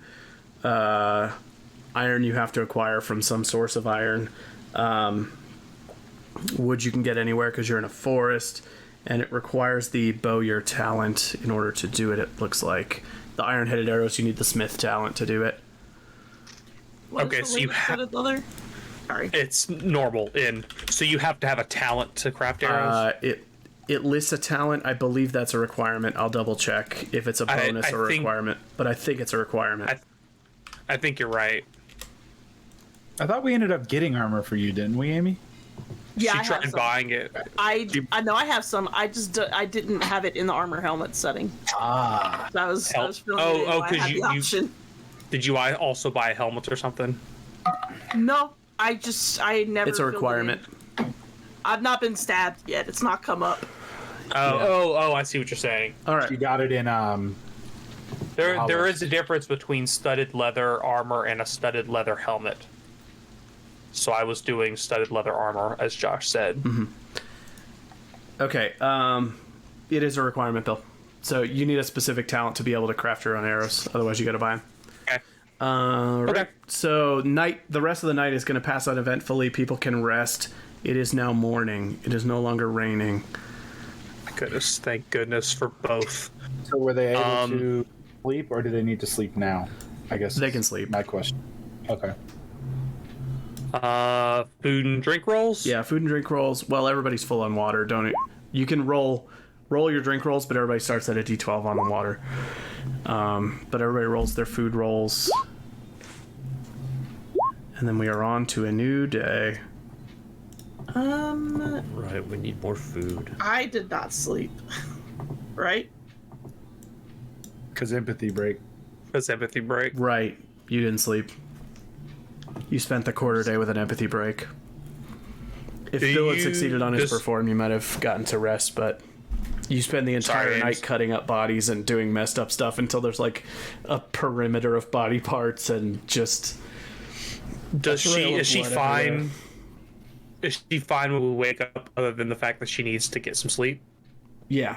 Like, do I need to do a recovery roll? No. It just means that she wastes the entire quarter day doing messed up stuff with orc bodies. Okay.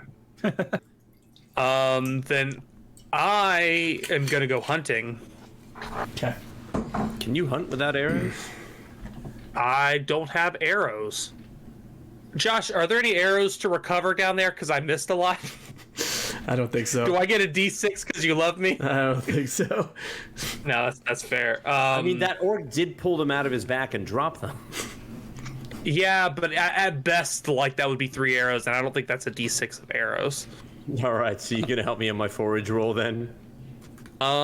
Your forage is a 5. Your survival's a 5. Yeah, my survival's 5. Yeah.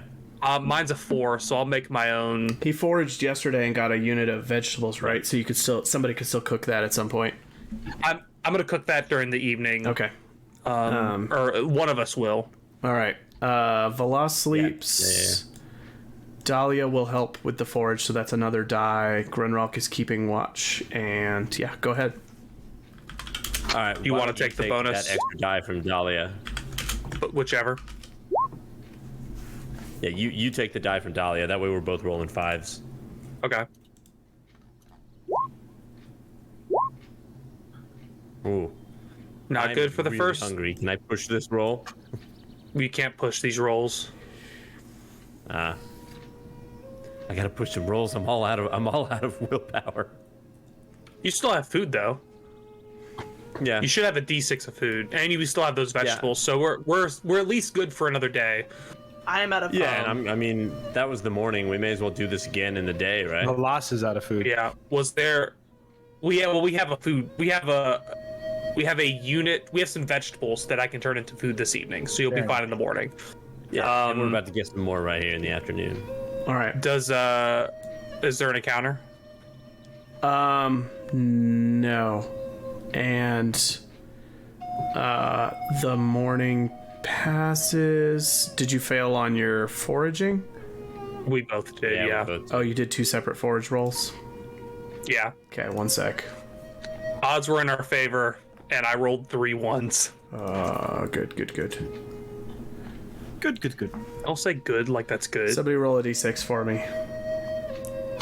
Somebody? First one. Oh, who's counts. fastest? It's a 3, Josh. It's a 3. I like this little pan flute thing. So peaceful. I would go peaceful, but maybe serene. Give me another d6. I'd like to fall asleep to it. So peaceful with orc bodies littering our campsite. It's a 4, Josh. Oh, that means something happened. Ralgar. Hello. Your clothes are torn, and the next time that it rains or you are out at night, not in a camp, you will have to roll for the effects of cold unless you make a crafting roll to fix them. And for Gello, you twisted an ankle. My leg. Both? You did. Point oh to my God. Point to agility. Sec. Sex. If you insist. I lost it. 1 sec. He There choked it so is. hard. He choked so hard. Okay. Running is a slow action for the next Bruh. 2 days. That may as well be already a thing. Where do I mark that? Did the character sheet change? Because I don't know. it did. Because cold. Y'all, I'm gonna say this because I only just noticed it. The conditions, hungry, sleepy, thirsty, and cold, are not in the same place. It's now its interesting. own little have- side weird box, that it would and then there's change. critical injuries. Yeah, everything did move. I would have thought it would keep the I same don't- one that we had. Interesting. I had a feeling something did change with the sheet. I thought something changed when I didn't auto see my dagger under my attributes because it used to be like right under it. For Something Gello, was up. for the next 2 days, which you can track, it is a slow action rather than a fast action to move from zone to zone Okay. in combat. And you said it was a From your twisted ankle? Yeah, from your twisted ankle. I'm actually going to put this into critical injuries. Okay. And It is say a critical 2 days. injury. Say twisted ankle, 2 days. Yeah, perfect. And it is now daytime. Do you want to do more rolls to get food? Yes. Yep, I'm foraging again. Do you want to combine into one big forage roll, or do you still want to do separate ones to try to get more at once? Well, we're doing separate because you only, when someone helps, you only get +1 dice. But if he rolls on his own, he gets 4 dice. Yeah. You can get more food. It's just if you want to minimize the chances of a mishap, or if you want to maximize the potential upside of successes. That's the question. I'd rather risk another mishap. All right. Quick math. For me, Also yeah. look- You each get help, it looks like. Yeah, go ahead and take another +1. Does Dahlia help all of us? No, Dahlia only helps one No. of us, right? Veloz is Oh. helping you. What is Lynn doing? Oh, okay. She can homework. help somebody forage. I don't know, being a teenager. She'll help somebody forage. All right. Veloz help me. Lynn will go with Ralgar, and they'll talk about magic and stuff. Dahlia will come with us What as about well. Dahlia? Yes, Dahlia's with me. All right, Because well, I'll get a uh, plus so I'm 2. getting +2. Why are you getting +2? You're getting plus Oh one. wait, so only Lynn's going with me? yes. Correct. Lynn's going with you. I guess there's no reason for. I'll keep watch on the base. Yeah, keep watch just in case. I got 2 successes and 1 failure. I got 1 success and no failure. Okay. That's 3 units of vegetables. I thought you were cooking. I'm cooking in the We'll evening. do that next. Yeah. So do I'll I cook. get a unit for each success? Yeah. Yeah. Yeah. So you got 3. You got a lot of food there. That'll solve a lot of your food problems. Grunrock, while everybody's out foraging, something happens. Uh-oh. You are on the lookout from your perch, and you hear a loud clanking sound growing slowly louder from the forest. Gong, gong, gong, gong, gong. And you hear a rustling in the brush, and out of the edge of the tree line, you see the smoldering plate armor of Terra Malda. And it halts hot armor at the shit. base of the ramp, and it tilts back as though looking up directly at you, and it draws its longsword, which has like smoke slowly rising off of it, and it points it at you. Just say you're not with the Sparks are just pouring out from all the cracks in the armor. Little embers are settling on the leaves, and you're worried that it's going to start a forest fire. And it looks up at you. Following us? She's like a thing of legend, and she has followed us here? It turns and looks to one side, and it turns and looks to the other side. And it's got a helmed face, so you can't see any expression. But then it just settles on looking up at you, with sparks and embers just coming out from every crack in the armor. I'll raise my scimitar above my head and just look back at her. She holds the longsword up to her own neck and does like a swiping motion across the neck. And then goes like this, and then goes. And then turns and stomps off into the forest, leaving smoldering footprints behind. Phew, thank goodness. What does it mean? We had one. That was our one. That was our one pass. Is the way I'm taking it. Because we killed the orcs and technically defended Red Hook Redoubt. That's our one pass. All your friends come back carrying food. Do they see the footprints? Probably not. They're just off to one random side of the ledge. If you point them out, they'll clearly be able to see them. I don't think I'm they're not going to gonna be on the point nothing lookout out. for footprints. I'm not gonna point nothing out. Okay. Everybody rejoins. I don't wanna cause a mass panic. While they set to cooking, I'm gonna look at all of the dismembered orc body parts and just start taking them off and putting them in a pile to burn. Okay. I'm gonna go ahead and advance it to evening. Everybody comes back and drops their food. I will sleep while they're cooking. So yeah, place yourselves wherever you want to be for evening stuff. We have 2 AFK. That's fine. Yeah. One of them is cooking. I don't know what Ralgar would be doing. I'll put them on undecided until they get back. I've got the orc bodies. I'm here. Wow, they came back at the same time. That was weird. Just place yourself wherever you want to be for evening. You came back with food.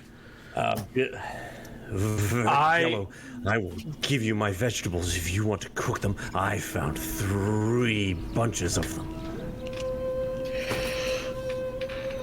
Okay, this is Bill asking you that's including your vegetables from yesterday. Yeah, so I found 1 yesterday and I found 2 today. Nice. 2 today. Okay, so that's 4 total. Yes. Why don't you guys go, unless you have something else to do? Why don't you guys go forward some more? Maybe we can get some extra food. It's evening, so it's dark, so everything you do is taking -2. I need to fix my clothes. I tore them, and I do not like having torn clothes. You want to Go make a ahead and crafting do roll your to try to thing. fix them? Yeah. Yeah. Do your thing. All right. So Vergello's cooking. Ralgar's repairing clothes. 2 people are sleeping. Velas is keeping watch. There's no encounter. I repair the hell out of my clothes. You fix up your clothes. So you no longer have torn clothes. Vergello, make your cook roll, and then I that'll be the evening. reinforce them. There's no encounter, so we just need Vergello's roll, and then we're on to nighttime. So, okay, yeah. So we had a total of 4 pieces of food. So we have 5 D6s to pass out. I have a D6. We have none. Grunrock, what are you at with food? I have a D6. Okay. So, So that give means Velas. gets 1. Velas gets 1. D8. We can all go up to D8. If you want to share among the entire No, group, no, absolutely. Yeah. I mean, you're the one who foraged the most food, but that's what Vergello would do, So is I'm to at- pass out food. Everyone should be at a D8. Okay. All right. Thank you. Oh, I need arrows so bad. You need a town. Can't believe I just got 3 successes on a freaking crafting roll. Yeah, you should take Bowyer or Smith. One of those. You should make me arrows. So that you can make me help me out arrows. there, wouldn't it? All right. It is nighttime. I'm a slip. As we're making the transition, they're going to lay down, and I'm setting up to keep watch. Okay. There's no encounter. In perfect Grunrock timing, right before everybody falls asleep. We probably need to move tomorrow. Terramalda's close by. Good night. Wait, how do you know Terramalda's close by? I'll just point down to where she was. Show me that. No, I will not be able to sleep. Yeah, I now. feel like I'm not gonna get any sleep tonight. I'll just point down to where she was. She drew a line across her neck and held up a big 1. And I don't know if it means 1 day or we had 1 chance, but she's close. Good night. Well, And I'll go sit at the edge of the cliff. Cool. all right. I'm going to sleep with my backpack under my head like a pillow. Good night. I needed Good to sleep night. at the evening time. I was thinking about sleep not warning you. You'll be fine. All right. Night passes uneventfully. Everybody gets their rest. It is morning. Let's get food and drink rolls, and then you decide what you want to do. Oh my god. Good lord. Nice. Never fails. Never fails. Oh! Welcome to the Dankwood. Well, are we moving or are we staying? Are we staying Let's one move. more day? No, we don't need to. Before we had 2 people who had no food, so You still We can- netted out for the day even after losing a couple food. So, all right. What direction are you traveling? well, Ralgar, are we dropping go off south or your west? apprentice? We should probably talk to my apprentice about this. hold on. My doorbell's ringing. I'll be right back. Okay. We'll keep going. Ralgar. Lynn says, are we moving? When there is something that we need to talk about, you and me. What's that? Well, I want to know, were you serious when you said that you want to kill all of the bad magicians and the bad sorcerers? Yes. I was serious too. I want to help you do that. But 2 days ago, when you tried to use your magic, it almost caused a disaster. It almost killed all of us, even you. And I do not think I can teach you what I need to. But I think we can find you a master who can teach you to control this. And when you are ready, I will come and I will help you fight all of the bad sorcerers. Is that something you want? Do you want to learn how to control your power? I do. Do you trust me when I say that if I leave you with a master, I will come back for you when you are ready? I don't trust anyone who uses magic. I like that attitude. Come with us. We will find you a master. Fine. My father talked about a village called Aylesbury. I think it's somewhere on the southern edge of the forest. He said it was a place full of sorcery. Well, we should go there, and we will either find you a master, or we will kill them all. She nods. What are we doing? Hiking? Yep. Hiking. Hacking. We're going down. Put south. yourselves where you want to be. All right, I'm leading the way. We gotta lead the way. We got a hiker. We got a hiker. We got a... hiking. Grunrock is hiking. Okay. Grunrock only keeps watch during the day. All right. Yep. We're good. What direction are we traveling? South. Good With an F. idea. All right. South with an F. Let's get a lead the way roll.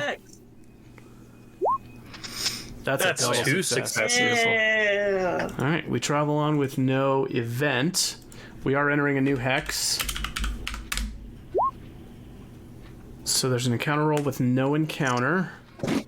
There's no encounter. There's no mishap. We just travel through a hex of dark forest in a quarter day with nothing That bad never happening. happens. One sec. They changed the menu, so I'm looking for that. There we go. There we are. And yeah, it's daytime now. Same thing. Same thing. Yep. Keep on keeping on. All right. All right. Let's get another lead the way. New hex. Unfortunately, you cover ground very slow going into dark forest. My God. That ain't too That's good. the rolls we're used to. Yeah, there we go. He's back. Give me a 2d6, Adam. Good God, Adam. You got it, boss man. Orcs. Some of these results let you still make progress. Not that one. Fog. You're caught unawares by a thick fog. The distance you cover this quarter day is decreased by 1 hex to 0. You're still in the same hex. In difficult terrain, you're stuck in the hex you started in. In addition, each adventurer suffers 1 point of damage to empathy from the gloomy mist. Everybody loses an empathy until the next time that they rest. And that is that. We are on to evening. It is now dark. What's everybody want to do this Set up evening? camp. Set up camp. Set up camp. Dahlia helps set up camp. Grunrock is sleeping. Lynn is helping Bergello forage. Okay. Dahlia will as well. You got 2 helpers. We got to keep watch. Let's get that camp roll. Survival at a +1. Well, I Actually, think you only have. Survival at a +1. Dahlia, yeah, I imagine Dahlia usually helps, so I'll just take Lynn. Dahlia's helping camp. Lynn will help forage. Okay, we set up camp without any issues. We're in the fog. We decided to post up here. Go ahead and roll your forage at a +1. Dahlia, that is a very pretty, Nice. very human name. Vergillo gets Definitely a unit not of vegetables. Dahlia is okay. Yeah, we had no encounter. Set up camp. Got a unit of vegetables. Making camp. She says, "Thank you." Where are you from? Welcome. I am from the woods to the north. Have you ever been to the Hollows? Have I been to the Hollows? Not in this campaign, no. It's a village just a little ways to the southwest on the edge of the forest. That's where I'm from. It sounds... Is it a big village or is it a small village? It's a medium-sized village. That's the real Oh, answer. you ask. Sounds nice. Do people like me, do wolves like me ever come through your village? I've seen wolfkin before. They don't come very often. Most people don't trust them very much. I've heard that they're dangerous. No more dangerous than humans and elves and orcs and goblins can be. I believe anybody can be dangerous if they want to. That's probably right. I gotta tell you, I'm getting used to being out here in the forest. I don't even know what I'd do if I was cooped up at home working for that old witch. You worked for a witch? Or is that just one of those human things you say when you do not like somebody? Yes. I like that answer very much. I am glad you are here. You seem happy here. I'm glad you're here too, Ralgar. Nighttime. Everybody place yourselves where you want to be. I guess we're gonna do a bunch of sleepers and... Grunrock, keep watch. I'm back now. Hello. No encounter. There was almost an encounter. And so keep watch doesn't matter. 4 rest. Morning. Food and drink rolls. Then we're back to the map.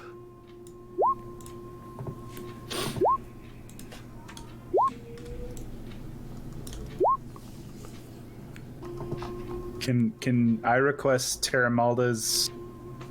Well, maybe not. I don't think it'll fit where Red Hook and everything is. I'll put a Terramalda note, yeah. Put HAB BT B2 Oh lord. HAB2. Hot Armor Babe Part 2. That's how we'll remember it. Good old Hab. Hab was there. Oh, it's teeny tiny. I'll fix it later. If someone clips the Mexican standoff, please title it Hot Armor Babe Part 2. Aye, sir. HABT2. Okay, so what it looks like we're good on food and water. It's holding out today. Nobody lost any, so we can just keep pushing on. What direction do you want to travel? South. South. All right, let's get to the forest. let's get some more rolls going. We We rested, so reset your empathy from the fog. Yeah. right. Yeah. Everybody gets their empathy back. You got hikers.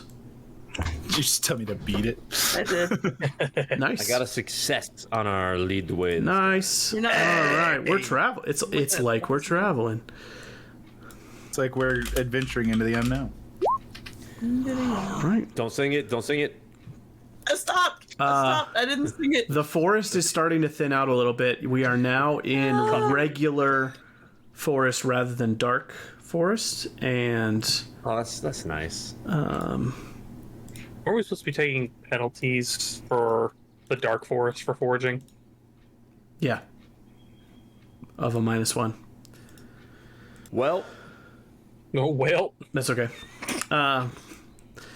So, you see one thing that is interesting in this portion of the forest. Portion. You're gonna come upon something that everybody sees. You're also going to be able to make everybody can make just a survival roll to notice something additional. So everybody roll survival if you want to.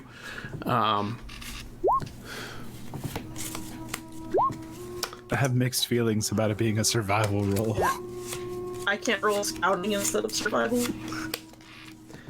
And No, 'cause it's okay, survival a couple related. people succeeded, so you will find out in a little bit what those survival rolls are for. It's not going to be immediately obvious. So, up ahead, you see something apparently man-made, but somewhat overgrown and old in the forest, and that is something about chest high to you, human height people, or about the same height as you, short people. Up ahead, you see something sticking up that looks like it has a little flash of color to it. It looks kind of yellowish and shiny, and there's a little bit of light breaking through the trees that's just striking it, and so it catches a glint in the corner of your eye.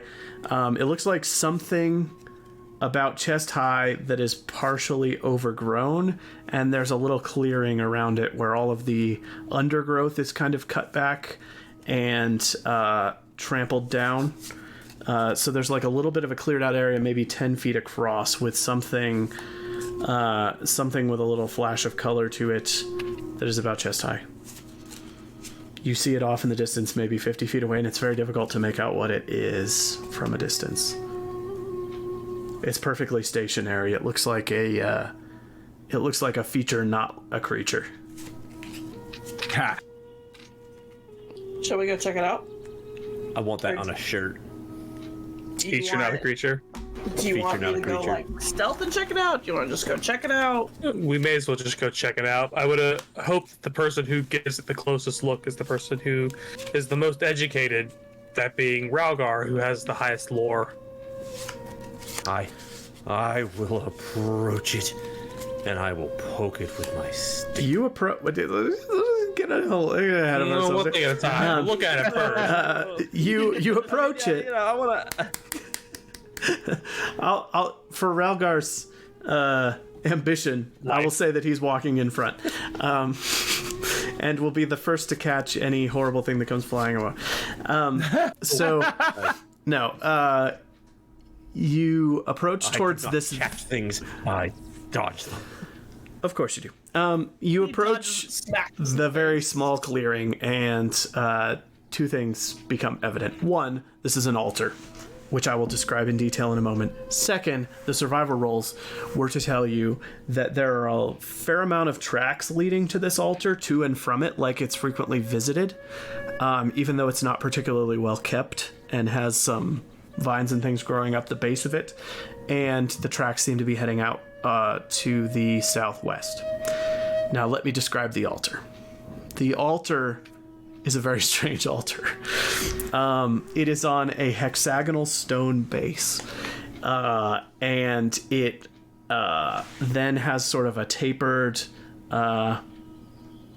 plinth. I don't know what the right word is. It's sort of like a column, and atop the column is a stone intricate carving of a large bee.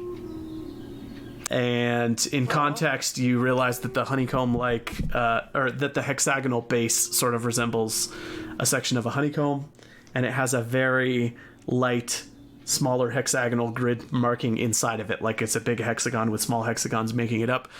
So it's made to look like a honeycomb base.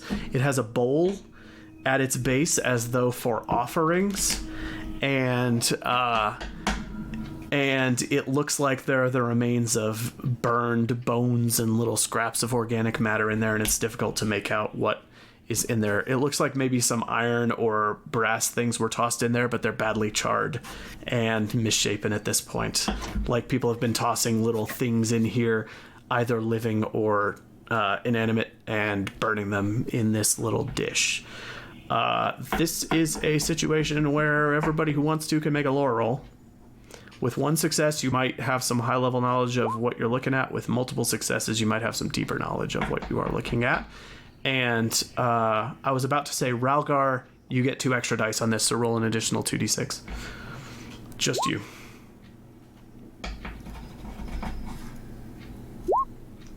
All right. Oh, that would have killed me on my magic roll earlier. Ralgar gets the double success. Vergello gets the single success. All right, cool. Some people might know some stuff about what this altar represents. I'm going to tell you what Vergello knows, and then I'm going to make everybody except Adam mute your audio for a minute, and then tell him what he knows, and then we'll jump back to it. But I'll keep it brief so nobody has to wait that long. Vergello. Okay. You've heard some vague tales of some sort of a deity of honey and healing that people make offerings to, and it is supposed to be worshipped in the southern portions of the forest, and making offerings to it is supposed to bring good health, and it's associated with the healing properties of honey. Some sort of strange deity worshipped in the southern forests. You've heard vague tales of it, off and on. Cool.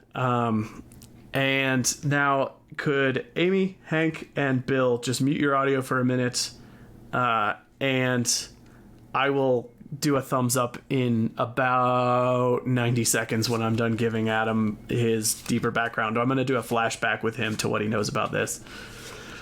I deafened and then had no idea what you were saying, so you just give us a thumbs up. I'll give you a thumbs up when you can come back. It'll be seconds. about 90 seconds. All right, 3, 2, 1, here we go. Adam, you have a flashback to sitting around a campfire with your master, who we shall not name at this time. And you, while traveling the forest with your master, who trained you in your magic, encountered an altar like this once in the past. And he is explaining it to you, and you remember the conversation that you had, and here's that conversation. He says, "Tell me, Ralgar, are you familiar with the practice of malefication?" No, Master. I have never even heard that word. It is similar to mummification, except that rather than to desiccate the corpse and wrap it in strips of cloth, instead the flesh is preserved in honey so that it never decays. You know, they say that centuries ago there was a mad sorcerer in the southern reaches of this forest whose name was Pagog, who sought immortality through a ritual of hideous self-malefication. A terrible, undying tyrant whom tales of him are used to frighten children in the villages, but they jovially refer to him as the honey lich of the dank wood. Yes, this wicked sorcerer, they say, is buried somewhere beneath this very forest, and that even a pound of his flesh, if consumed, could bring about immortality, unnaturally long life, or perhaps even have the power to cure magical diseases. Should you ever hear tale of such a tomb, you would tell me, of course, yes? Do you believe this is true, or do you believe this is a story? I believe I have seen some of his writings, and that he is out there buried somewhere. I would much love to know of his whereabouts should you ever discover his tomb. Of course, Master. I owe everything to you. And I believe many worshipped him as a god in ancient times, and that is why these altars remain. He throws a severed hand of someone killed onto the altar, and then tells one of his servants to light a little fire. And then he utters a short prayer to the god of honey, and then walks away. That's your memory. It was very brief. Nice. Okay? Like it. Is everybody back? Again. Everybody confirm you are back. No. Amy's back. The other Hank is not. Let me text him. You could also message them in the chat if you want. I can't switch over to it without screwing up the cameras, so. I texted him. Okay. He'll see in a second. Hank's just keep searching going. for an extra We'll get curly him in a bracket in second. his code. Hank?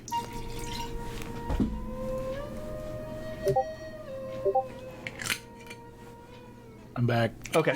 We got Hank back. We got Aimee back. Do we have Bill back? Yeah. All right, everybody's back. Ralgar zones out for a moment while having a flashback, and then we're back. So, Vergello, you can share what you know, or anything. We're all looking at this altar. We're all looking at this weird Bill altar. B altar. It's a Bill altar. It's a B altar, and we're all standing around staring at it. I mean, none of us are particularly wounded, but if we were all looking for good health, if I remember correctly, there's some bee god that is a god of honey and healing. So if you want sweet cakes tomorrow morning, or no wounds, you could offer something. That being said, we are very broke in so many capacities, so I'm pretty sure this deity would forgive us if we just pass up on offering anything. It is unwise.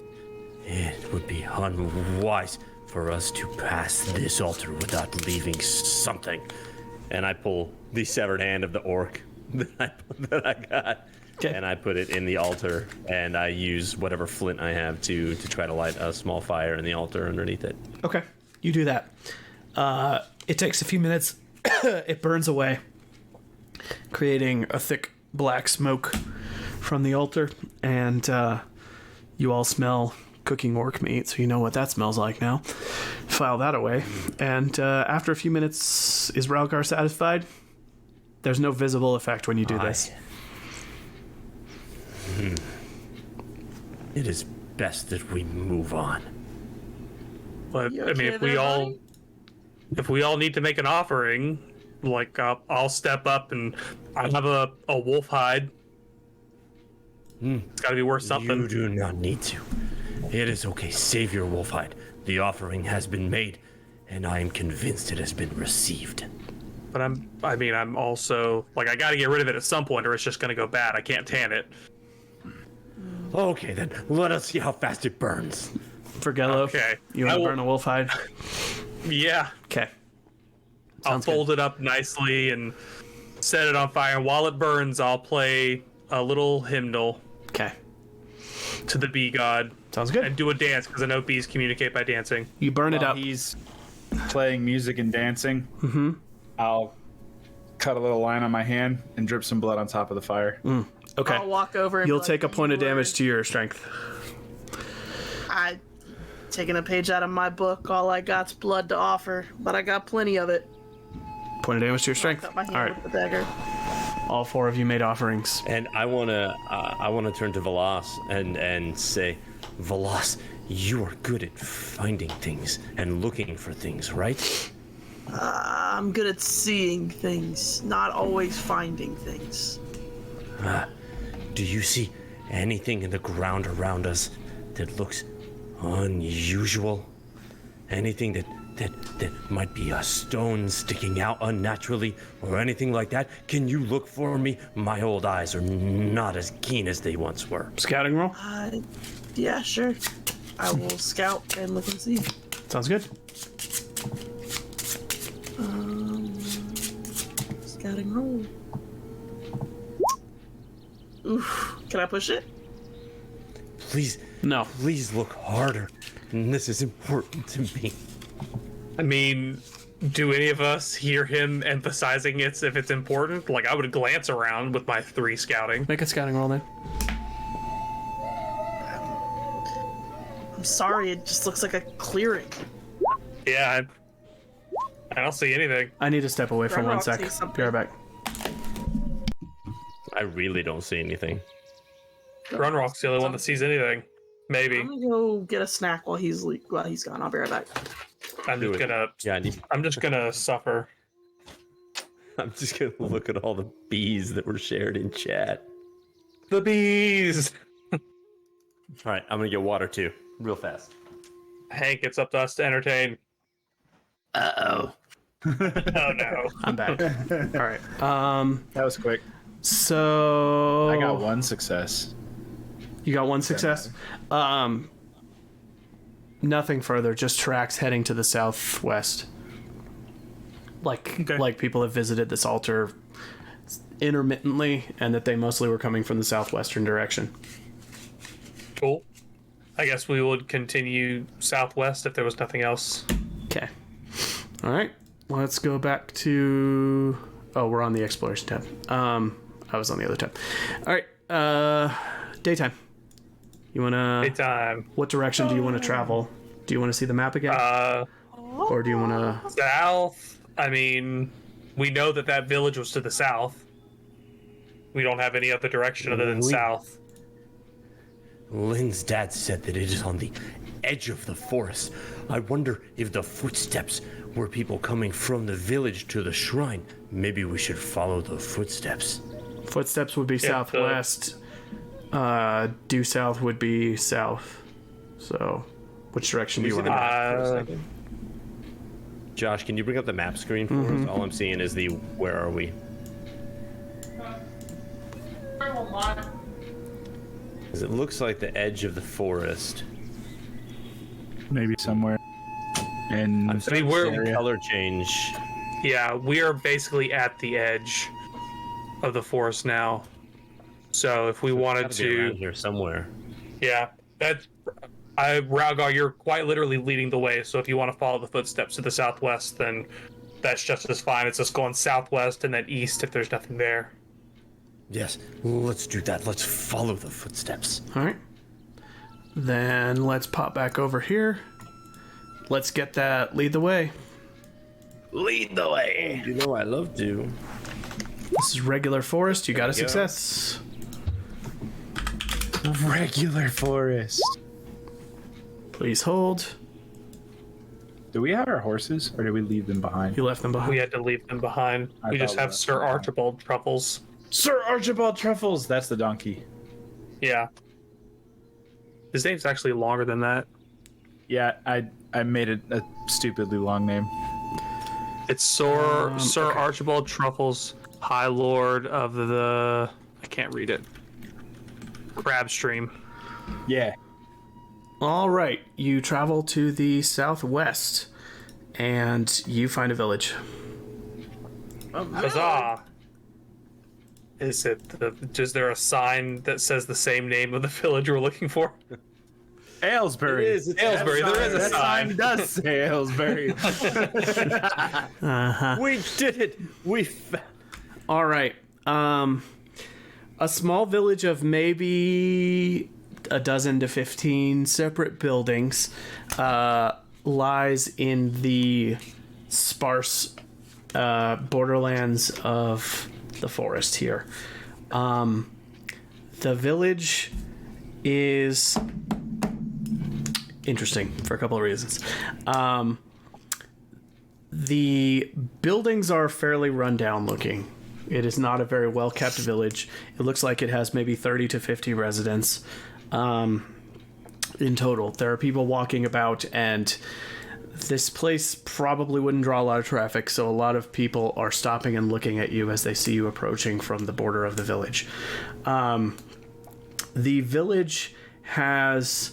as you get close to the village, you see a lot of bees buzzing around. There are several buildings that just have beehives all over the roofs. And you see one villager up on a rooftop harvesting honey from the beehives. And there's bees flying around him that don't seem to be bothering him at all. The bees are getting increasingly annoying as you make your way towards the village. None of them are stinging you, but they are buzzing around you. They're mostly pestering Lynn and Dahlia. Who didn't make sacrifices to the altar. There's a few noteworthy features here. There is a building that is clearly an inn in ill repair. There is a cleared out area where the trees are cut down, and there is a windmill set up that is very slowly spinning. there is a rundown old hut with a thatched roof on the edge of town that's somewhat separated from the other buildings, that has hides tanning outside of it. And the inn itself is a one-floor affair that looks smaller even than the Tavern in Lingmel. But it's recognizable as an inn from its architecture. And there's also, on the far side of town from you, you can vaguely make out an old stone tower that looks kind of rickety, with a heavy wooden door at its base. There's... one sec. Yeah. And at the center of town, there is a clearing that looks like kind of the town square, and it has two noteworthy features in it. One, there's a stone well, and two, about 15 feet away from it, there appears to be a small pagoda kind of thing with a shrine in the center of it. And you can see some shiny metal from it, but you can't make out much more than that from where you are. A villager approaches you and says, "Hail, travelers. Welcome to Aylesbury. What brings you?" It is at this point that everybody should roll their reputation dice. Oh, jeez. The results might not apply to this particular individual. They will apply to the town in general. If you get a 6 on any of your reputation dice, someone in the town will have some knowledge of who you are or who you might be. Oh,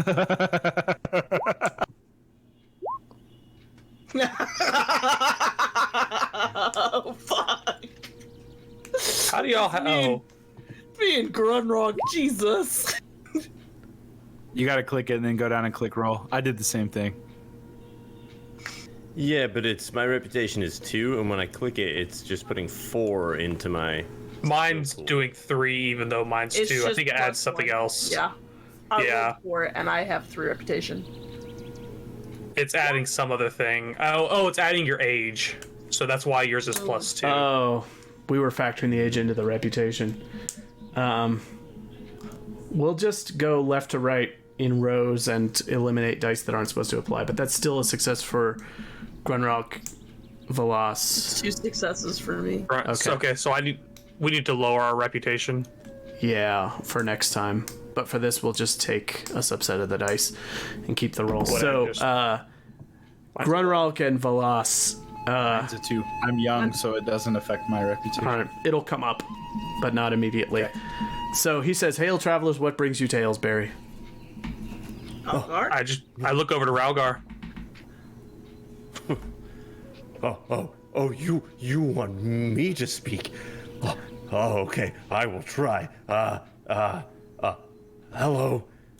My name is Ralgar, and I just wanted to tell you, I think your town is the most amazing smelling town I have ever smelled in my Ralgar, the life. sorcerers were looking for someone. Yes. Are there any magic practitioners that live in this town? Oh, and what is your name? My name is Soldier, and over there, he gestures towards the tower on the far side of town. There is a practitioner of sorcery. His name is Oros. I believe he is a sigillist. Oh, is he good at it? He is quite good, but he doesn't much like to be disturbed in his studies. He came here to get away from people bothering him, so... Oh, that's fine. I will not bother him. I am going to offer to let him train my apprentice, but that will not bother him. She is very kind. May we explore your town a little bit? I promise we will not cause any problems. Of course, everyone is welcome. Do you have anyone that could sell arrows? Yes, the forester. He gestures towards the little cottage on the edge of town with the hides tanning outside of it. He says... Thank you. And he says... Garst, the forester. Garst. Thank you for your help. I'm gonna head over that way. Okay. He says, but be warned, it's a little early for him, so he might be. What time of day is it? Oh, it's like late afternoon. Okay. Oh, okay. Understood. Do you have anyone that might want to buy this? And I pull out the candelabra. That's quite a treasure you have there. We don't see much silver in this town. I will put it away then.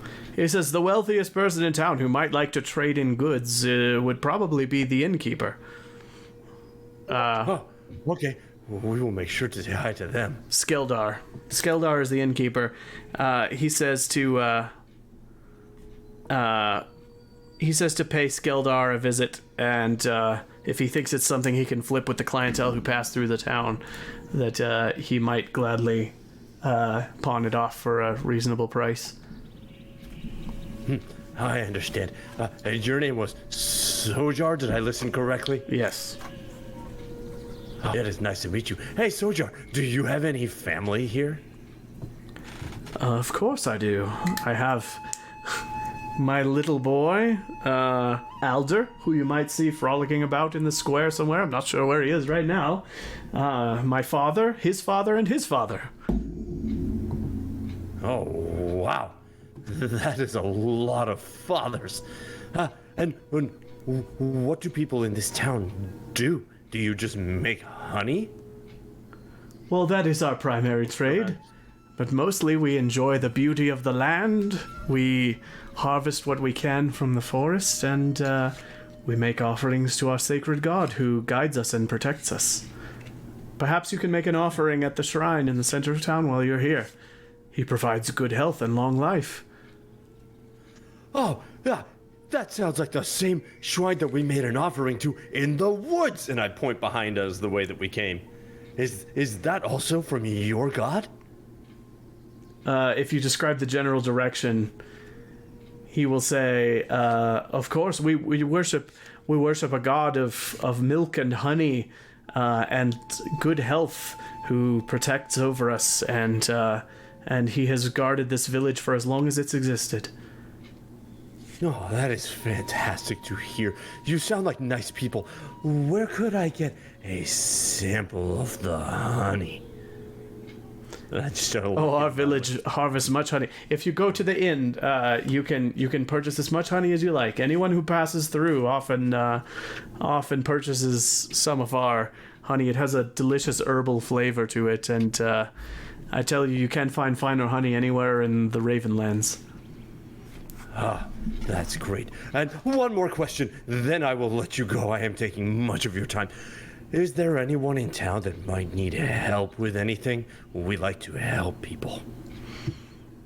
Perhaps the forester, but I have to be honest with you. Our town is quite content. We live in a little paradise here, and hardly anything ever goes wrong. And, we've existed here for generations, and since the Blood Mist opened up, it's been lovely to meet with travelers and hear about the outside world. But we really have learned to fend for ourselves, and our ways are well established, and I think we've hardly need of anything at all. Oh, well, okay. Well, bye. Okay.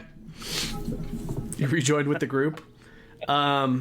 Hey, group. So there is a sigilist that I should take Lynn to speak to, but I also think this town, it seems perfect. It seems too perfect. Maybe some of you should go to the inn and just poke around a little bit. Maybe also ask if they know Lynn's father. I don't know why this town made him feel uncomfortable. It makes me feel happy. Lynn looks up and she says, I feel a weird tingling in this place. I think there's a lot of magic here. She looks down at her hands, and there's a little bit of blood dripping from all of her fingernails. Maybe you take her to the priest sorcerer. And her hair's standing up a little bit like static electricity. Probably the shrine and make an offering too. Yeah. She's like, what's happening? Why don't you guys go with Dahlia to make an offering? I'm gonna head to the inn. Okay. I'm going to the Forester. Grunrock, where are you going? I guess I'll poke around with Dahlia. She says, come on, Grunrock, let's find something to drink. Sounds good if you think you can handle it. Grunrock, Dahlia should probably make an offering at the shrine. She's like, ow, Her these and damn Lynn- bees! Her and Lynn are being aggressively attacked by the bees. Her and Lynn are swatting Yeah. at bees. The rest of you Let's seem to go have make kind an of... offering for you, then we can see what we can find. All right. Lynn, you should make an offering too. Let's do that, and then we will go see the sigilist. Grunrock, Dahlia, Lynn, and Ralgar are headed to the center of town, and they are headed to the little shrine there. All right. You think some bee god would care too much about money? Let's try and sacrifice anything other than money since we are procos. Who's not going to the shrine? I am not. I'm not. All right. Vergello, where are you headed? You said this already. I'm heading to the Forester. I'm going to Grist, All right. the guy who apparently sells arrows. All right. You reach the outside of his little rundown cottage. There are empty bottles lying all around the ground outside of the cottage. The door is shut and curtains are drawn over the windows. Politely knock. Bang, bang, bang. There's a delay, and then you hear muttering from inside, and a moment later, a very scruffy-looking man stumbles to the doorway. Huh? I heard I could get some arrows here. So bright. Hold on. And he slams the door right in your face. A moment later, he comes back, and he's got a bundle of arrows under one arm and a bottle in the other of some, like, yellowish colored, it looks like a liquor bottle. And he's taking a swig. Here, have a look. I got iron-headed wood. I can either only afford one set of wooden arrows or He'll quote the one price, set and of iron or two set of. he'll quote the price, and it matches what's in the book. It's what you would expect. This is Bill. I don't understand what the difference is between wooden and iron arrows, other than Yeah, what it takes to they're make listed them. separately in the crafting thing. One sec. Yeah, I see them Iron is, listed like, the higher separately. base damage, maybe. Iron arrows, it says increases the arrow's resource die by 1 step. Wooden arrows says increase. Oh, wait. I got it. Armor counts as double. Armor counts for as double. wooden arrows. Yeah, wooden arrows are a little crappier against armor. Significantly crappier against armor. It's better that I take the two wooden. Yeah. He seems to have as deep a supply of either type as you want. I'll hand him 12 silver. It's not 12 silver, 12 copper. Okay. And take 2 resource dies worth of. He hands you a bundle of wooden arrows. Where'd you come from, anyway? Lingmel. I'm on the way, traveling, trying to earn some extra cash so I can ideally afford better arrows. I don't expect you need any help, maybe in exchange for arrows or money. No, I can, I got plenty of arrows. I shouldn't need to, make any more for a little while. If you're looking for a drink and to share a tale, I'd be happy to join you at the tavern tonight. I'm planning to be there. He gestures towards the inn. We'll probably see you there this evening then. Hopefully I can regale you with such a tale that you'll be willing to grant me as many arrows as my bow can fire. Perhaps. Or if anything, around. He takes a deep drink from his bottle and just closes the door in your face, and you can hear him plop down on a bed on the other side of the door a minute later. He just... Oh my goodness. I will head to the inn from there. Okay. Velas, you were going where? I was going to the inn. Okay. We'll wait to rejoin the two of you then. You'll walk in first, and then he'll join you shortly after. To the 4 people headed to the shrine. One sec. Terra Malda. You see Sarah Mulder in the distance. Obviously. Give me one sec. I got a unit of vegetables I need to cook. I also spent basically all of the money I found on that orc to buy 2 more rounds of arrows. All right. One.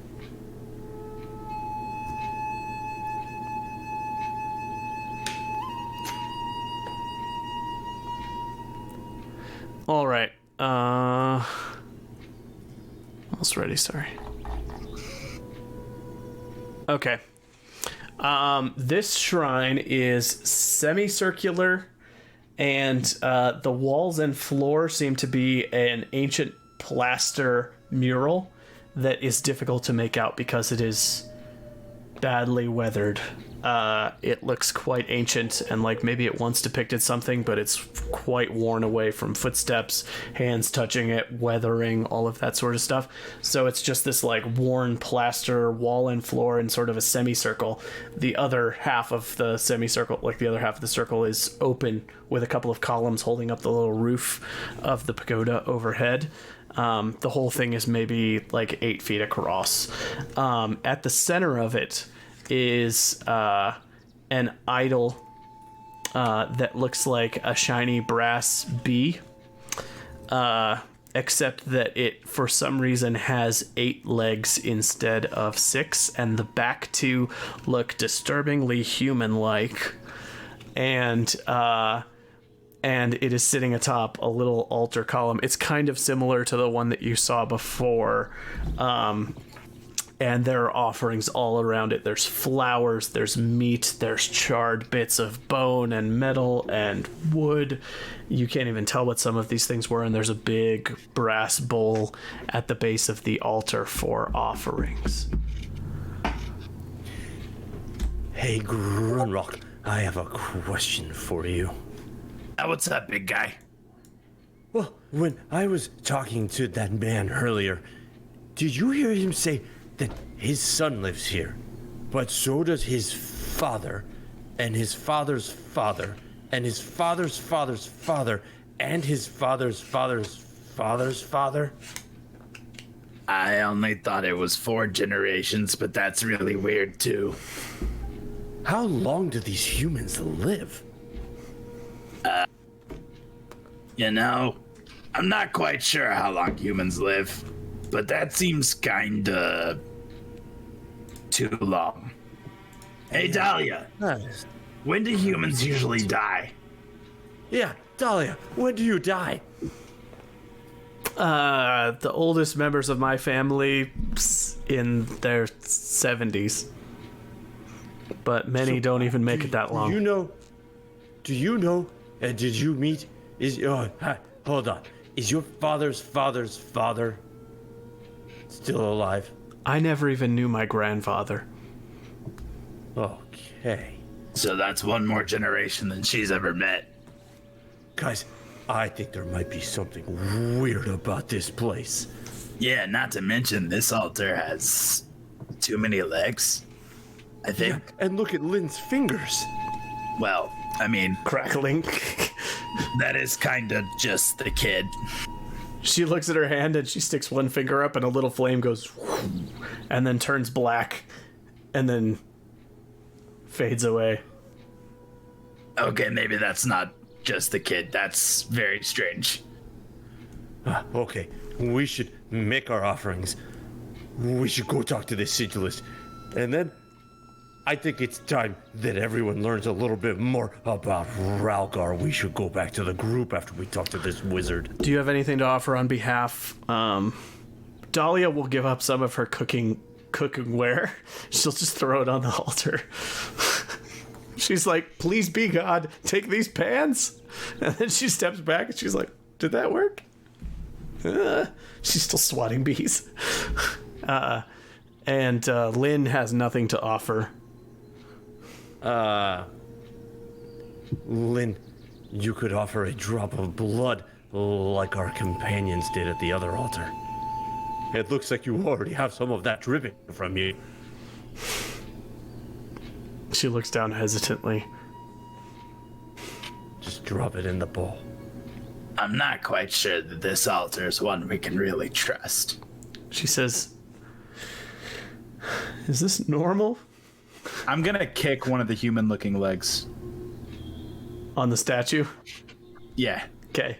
It just goes because it's like made of bronze or brass or something. Any beasts start bothering me? No. They don't visibly change their patterns. This is weird. Okay, then Lynn, I will give you a copper. You can put the copper in there. I'll give her 1 copper. She takes 1 copper and she drops it in there. Plonk.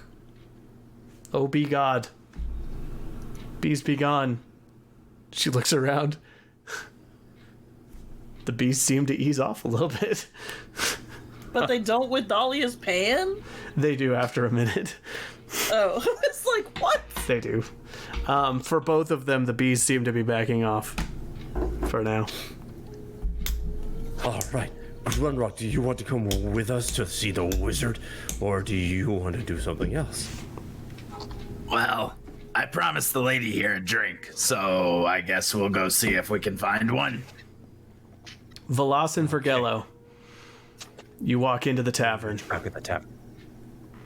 You want to say meet back at the tavern? Oh, was Grunrock going with you or no? Sorry, I missed it. He's going to find a drink with. Oh, okay. So it's just going to be Ralgar and Lynn. Later. Dahlia's going to go for a drink too. So it's Ralgar and Lynn headed to the Sigilist and everybody else headed to the tavern. I'm going to jump to the tavern real quick. So this is a little inn and tavern. Its name is obvious. The Hive. Oh yeah. It's called the Hive. Set in paper. What a coincidence. That's exactly what it's called. What a coincidence. That's exactly what we had written down. Don't be crazy. Scratches out the apiary. What's the drink of the night? Is it a bee's knees? A bunch of people are staring at you like they have no idea what you're talking about. Probably honey mead. You walk in and Velas, a couple of people are going to look at you and then shuffle into a corner table of the room and hunker down like they're nervous. Do I notice people hunkered down when she walks in? Yeah. I'm just going to People nudge her looking like, at Velas and whispering at each other. looks like your reputation precedes you. Yeah, but why are they hiding? Why wouldn't they hide? You're terrifying for people who don't know you. You're a pain in the ass for people who do. Like, honestly, I'd be hiding if I wasn't going to try and get you to pay for my stay here at the inn because I'm broke. Bro, you had all the money. And I just bought all of these arrows. I bought you arrows in the last place we were. Why do you think I have money? Well, you know, if I stopped missing so much. Is there a wanted poster anywhere in this inn? Yeah. And it has your face on it. Ah, shit. Shit. Does it actually? Yeah. What's the reward? Oh God! Not what's the reward? You're gonna turn her in and then prison break her. I'm just gonna nudge her and be like, "Oh, looks like you're paying for my stay one way or the other." Runs the greatest Ponzi scheme. 1 moment. Turn her in, collect the reward, prison break. The reward then goes up. The reward goes higher. Repeat the cycle. Yeah. Repeat the cycle. Basically, our game turns into a reverse tower defense. It says wanted by Rust Brother Sayadar. Reward 5 gold pieces. Report of scene. Gold. I'm gonna walk over there and just look at it. Did it look like they like captured my likeness really well? No, your nose is wrong. Is my nose wrong? Like one notable Disney movie? It says that you are. It says that you are. Well, it has a sketch of your likeness on it. It's not super close, but it shows a dark-haired elf carrying a black dagger. So that has made its way into your local legacy. Ooh, that I found the dagger. It made its way. I'm gonna just take off that piece of paper and kind of like roll it up, stick it in my backpack. Is there one of Grunrock up here somewhere? I'm looking for anyone now.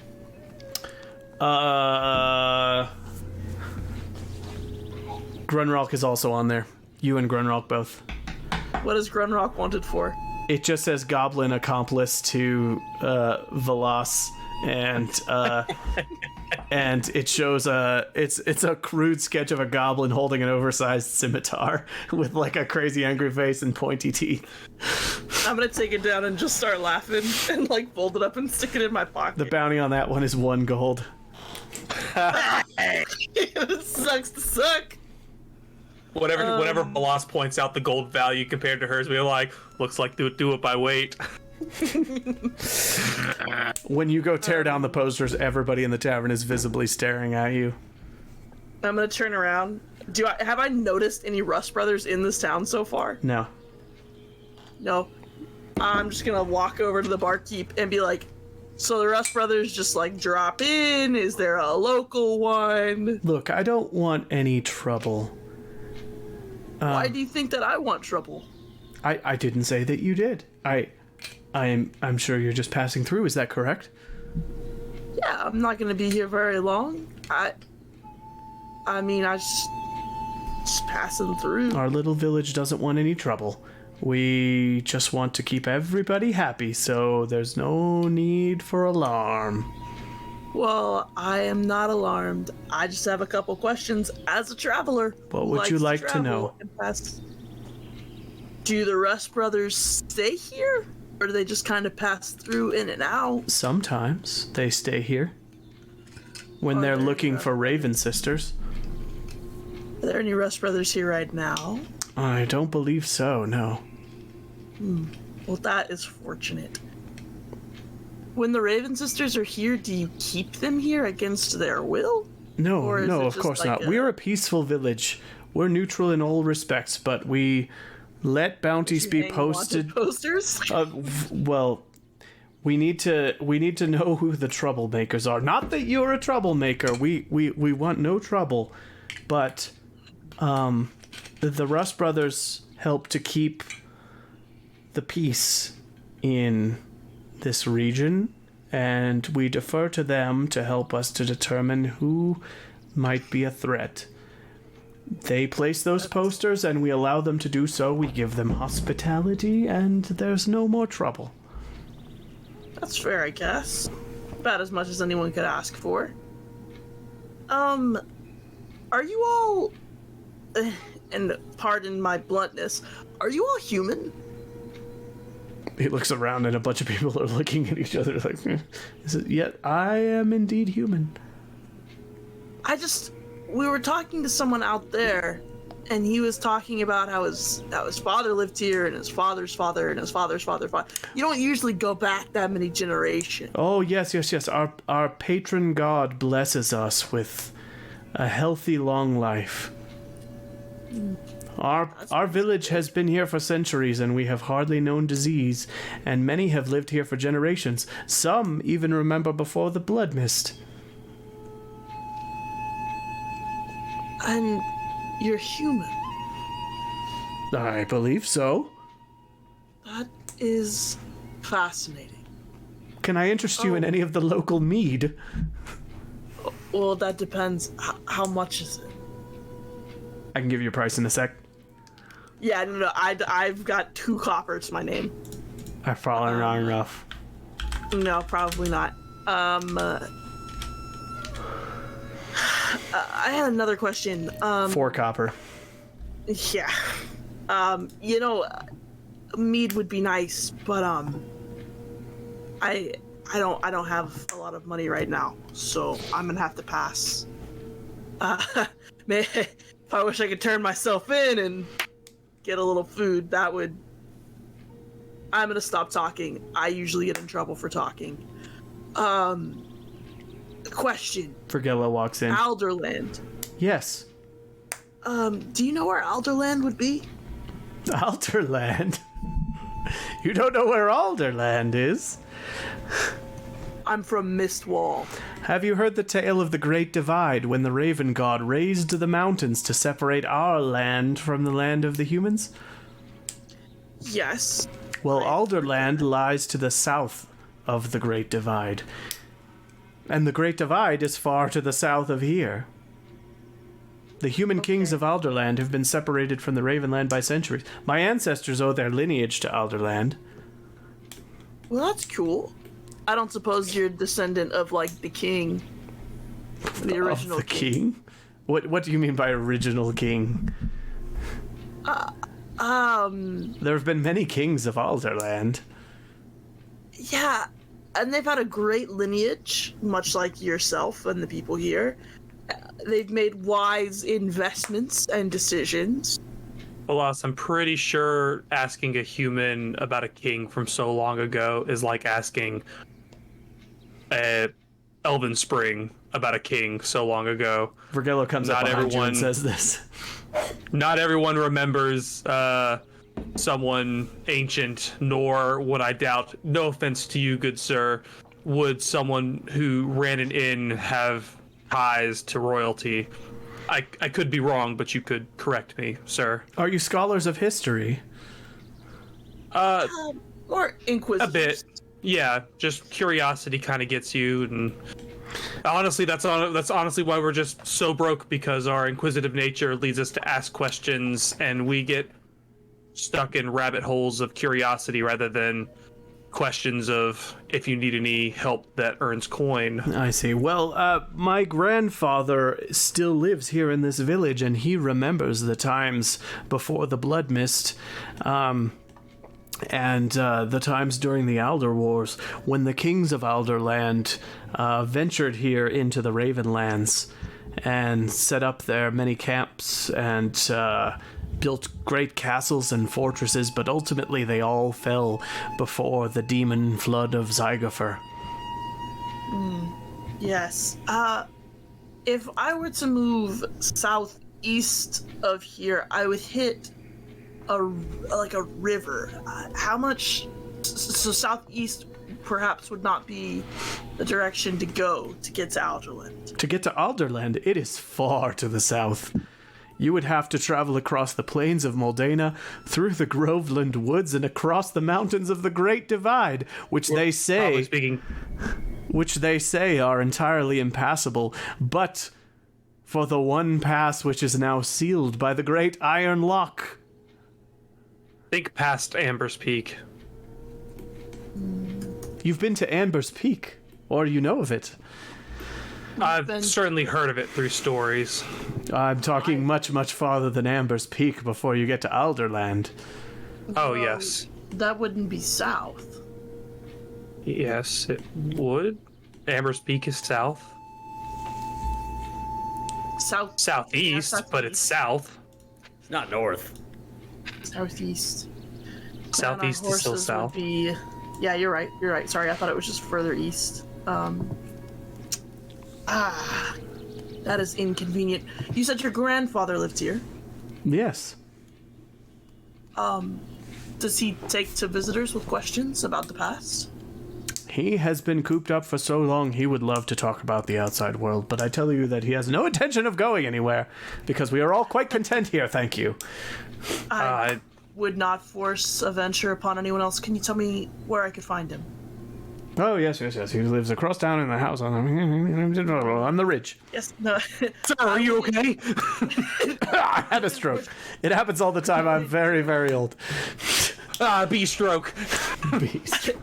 I wouldn't force travel on anyone. Sometimes you travel and you say something and it's misinterpreted, and then you have a poster of your face on a wall in a town you've never been in. I tell you, Cowering in a corner.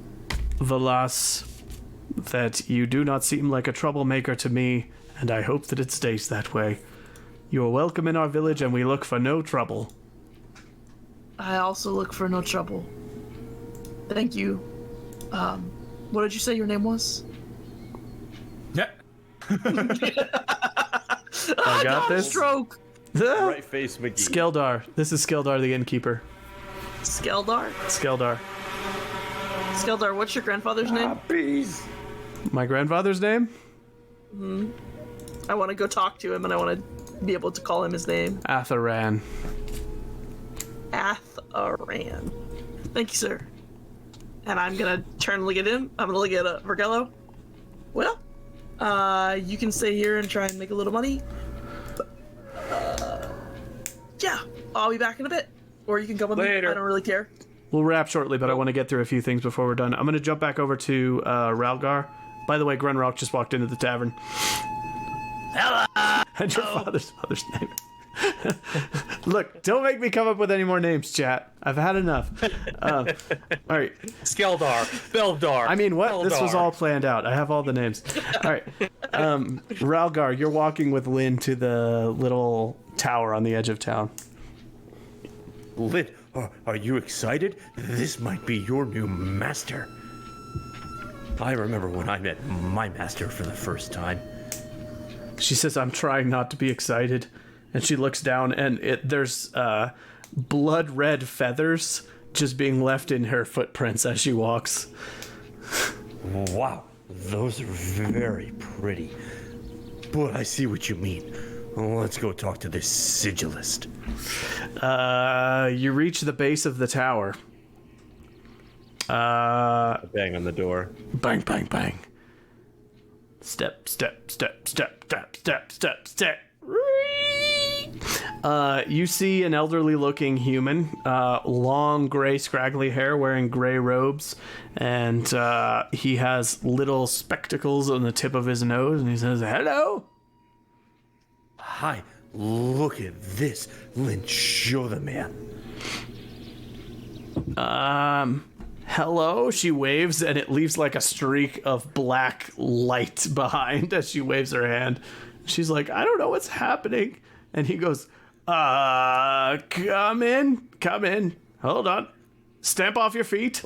She stamps off on the mat, and the mat disintegrates into a pile of dust. And he's like, never mind, just come in. Thank you. My name is Ralgar. This is Lynn. Wow, you have a lot of old things in here. Then this is Lynn, and we need help from someone who is better at magic than I am. I heard you are a sigilist. I am. Of course. I study runes and runic magic, and I have for many years in this village. Some might call me an expert in the field. And it seems this little girl has some talent with magic. Is that so? She goes, Oh. Yes. I'm just nodding. yeah, she's nodding too. He's like, all right, well, let's talk about it. Come in, sit down. And, so, Wolfkin, what is your name? My name is Ralgar Poplikos, and I am a practicer of magic. I came across this wonderful girl. Her name is Lynn, in the woods, and we learned a little bit about her. And I don't want to waste everyone's time, but I'll give her I'll give them about as much backstory on her as we have, assuming that she doesn't want to give it herself. Yeah, she doesn't want to talk about anything if she doesn't. She's pretty quiet. All right, she's nodding along as you tell the story. He says, my, that is most concerning. And he says, I tell you what, he brings her forwards and he takes her into an area over by his fireplace, and he does an experiment with her. He asks her to focus on the kettle over the fire. He tells her a few images to visualize in her mind, some breathing exercises, and she goes along with it. And he says, now reach out your hand and unleash whatever you're feeling. And I'm rolling a random magic mishap. And I'm the second he says that, I'm running towards the door. Yeah. 1 sec. Whatever she does, it's going to be uncontrolled and dramatic. So,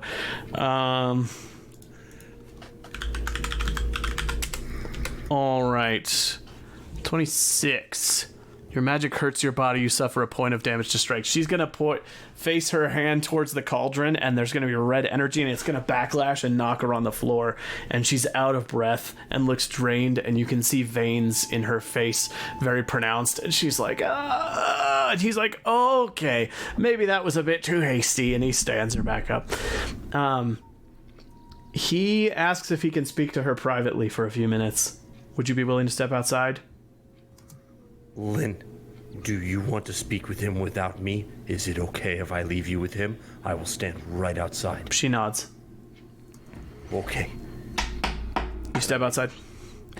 Yeah. A few minutes pass, and she comes outside and says he wants to talk to you. She doesn't look happy. Okay.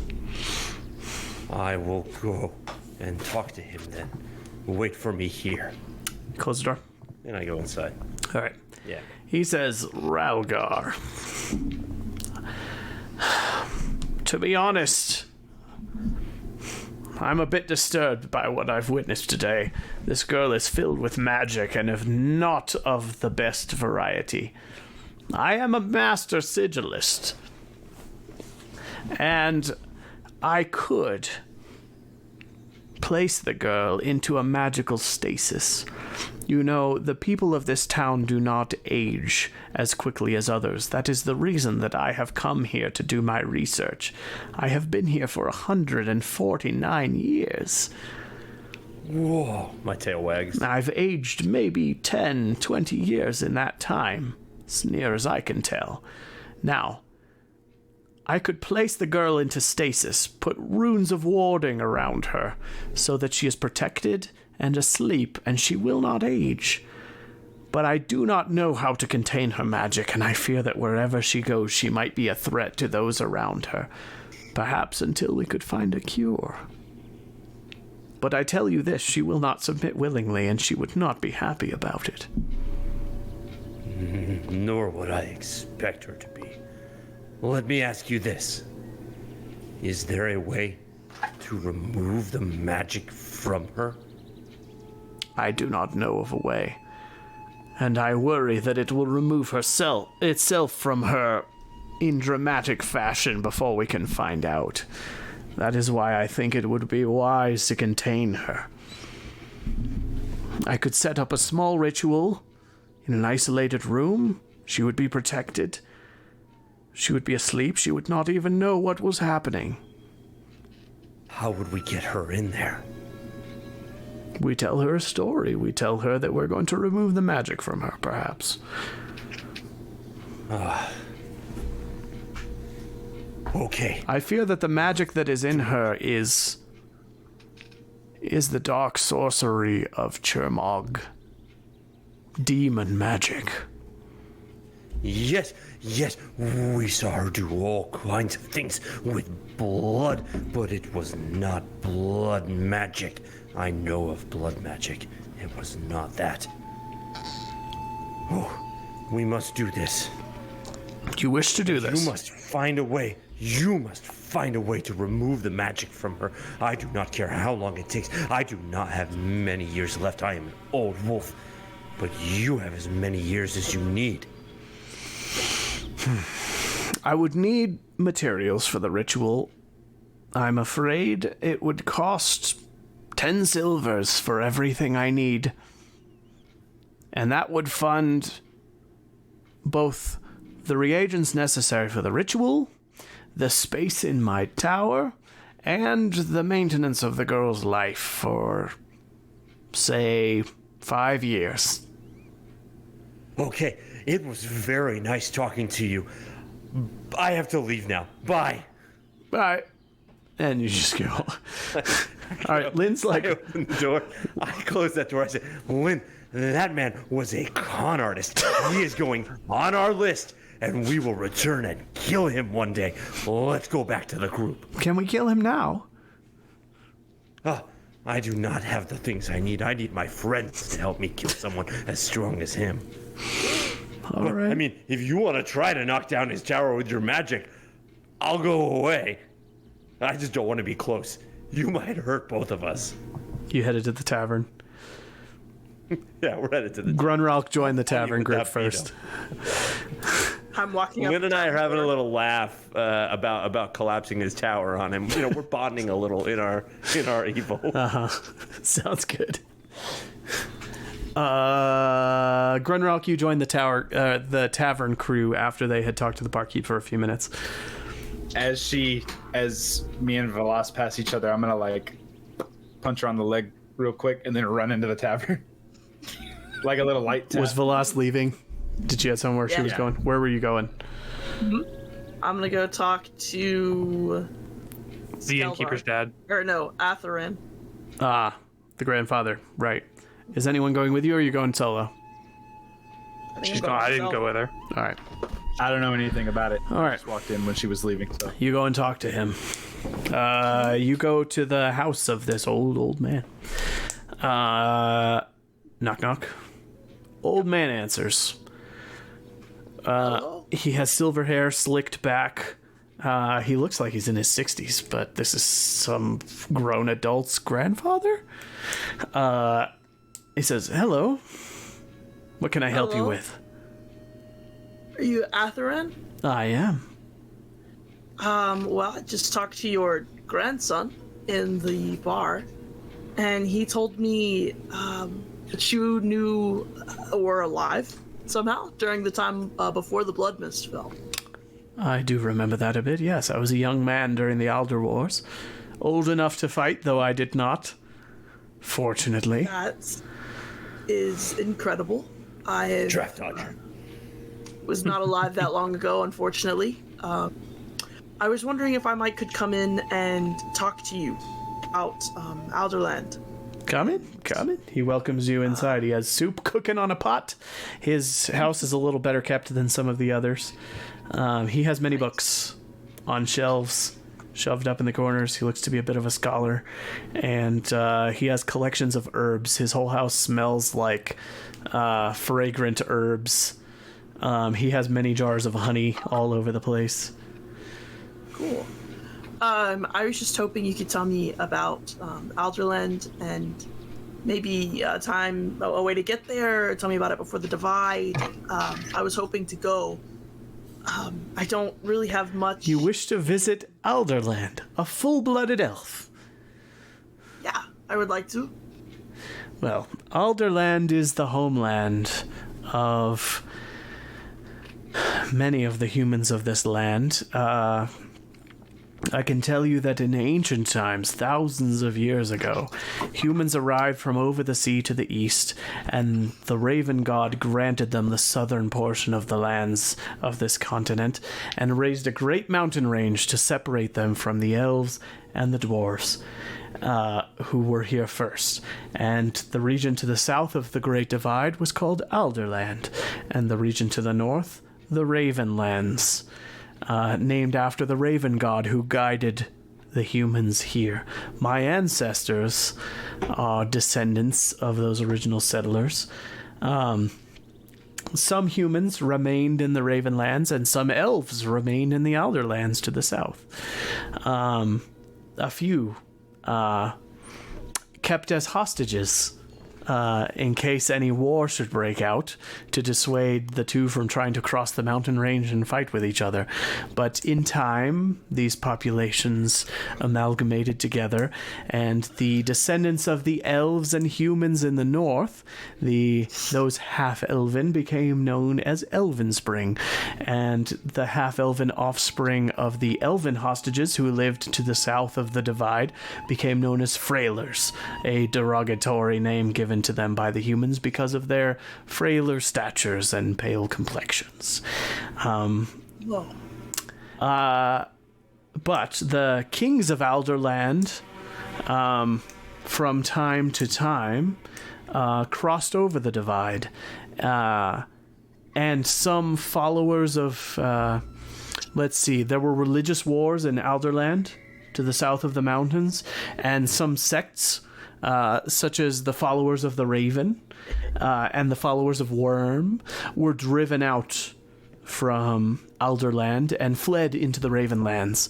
And though they were not supposed to dwell here, they formed pacts with the elves and the dwarves and were allowed to live here. And so many in these lands are descendants of those who fled religious persecution back in the Alderlands. But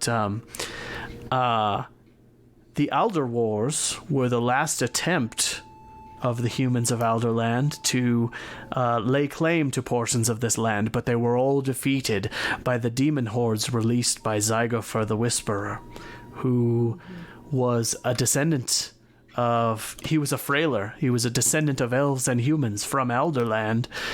He was originally sent north of the mountains to try to form peaceful relations with the denizens here, but he went rogue and he started raising armies of demons and taking over the lands for himself. And when the last of the human kings came to try to rein in Zygofer, to tell him to stand down and relinquish command of his armies, he wiped them all out. I believe the last human king to come north of the mountains, his name was Algarod. And he had a great fortress somewhere to the south, from which he used as a staging ground from which to fight the armies of Zygofer. I believe it was called Weatherstone, and but they were utterly defeated, and unfortunately, that king and all of his followers were slain by the forces of Zygofer, and ultimately the demon floods won the day, washed over the lands, and ushered in the age of the blood mist. Are there any human kings left in Alderland that you know of? There are human kings still remaining in Alderland to the south of the divide, yes, but none can go there, because the one pass through the mountains from Alderland to the Ravenlands has been sealed off by a great impenetrable wall known as the Iron Lock. None pass over the Iron Lock from north to south because the humans have written off these lands as cursed. The only ones who cross over the Iron Lock are irredeemable convicts, or those exiled by the humans, whom they sometimes lower down in iron cages and set them loose into these lands. But none can now visit Alderland. Into our lands, yes. These lands are now a dumping ground for criminals and irredeemable sorts. Those banished from Alderlands, those lawless sorts. None can now reach the Alderlands because the Iron Lock is guarded by 100 archers, and they say that it is over 200 feet tall, and that any who approach will be shot down. Well, that seems kind of hasty and hard to manage and keep. Well, it was all in response to the demon flood. On deck. Well, yeah, but that was hundreds of years ago. Surely it's not still manned so heavily. I don't know. It is far, far from here. But Weatherstone would be closer. Oh, Weatherstone resides in the Ravenlands, somewhere to the south. I believe it's on the borders of the Shroud. In the mountains. Okay. The borders of the Shroud. Would you say it's further east than Amber's Peak, or do you know? I believe it is somewhere close to due south of here, perhaps. I do not know exactly. Amber's Peak, I think, probably too far east. I believe there are mountains to the south of here where reside the ruins of ancient dwarven mines and perhaps even the ruins of that last human bastion that stood against Zygofer's armies. Fair to say Zygofer would have taken any spoils of war and would have them with him in Amber's Peak. What a terrible guy. Honestly, Amber's One of the worst Peak. people I've met on my journey so far. From what I've heard, Amber's Peak is where resides Zertorm, the great war hero who stands against Zygifer. No, trust me. I'm like 90% sure it's actually Zygifer. Because I feel like Zertorm wouldn't have been such an asshole. I don't know what that means, but that is interesting to hear. I cannot say I've been to Amber's Peak, but I have met some travelers through these lands that had been that far. Riders from Asleen, mostly. Asleen is the region to the west. Far, far to the west beyond those mountains, and beyond Shadowgate Pass. And there's no way to cross through the Divine Lock. Sorry, west, not east. The Iron Lock, he says, I would know nothing about that. All I know is that it is a great wall intended to stop all passage south from these lands, as the humans of Alderland have written off the Ravenlands as being a demon-infested wasteland from which none should emerge. Okay. Well, I appreciate it. That was incredibly informative. It's almost like you had a textbook in front of you. I suppose I could tell you anything that you would want to know. He would ask if you know anything about Amber's Peak, since you name-dropped that. Oh, yeah. And I won't, keep everyone... You can just hand-wave what you tell him. Chat and... You tell him about Amber's Peak? Oh, yeah. Do you tell him the whole shebang about Zertorm and the face and the followers and the rituals and everything? Yeah. Is there anything you withhold? Or just tell him the whole story honestly? I will withhold that I am a wanted person there. I won't be like, yeah, no, they want me there too. But I'll be like, yeah, like he took off his mask. It was kind of creepy. And then it's like he regretted it. So I left. There was a dragon. Okay. He'll also be curious to know about Mistwall and things like that, but his questions are mostly about architecture and history and things like that. And about the Still Mist. I'll tell him anything I know. Alright, cool. I will not tell him a lot about the Still Mist. Okay. Noted.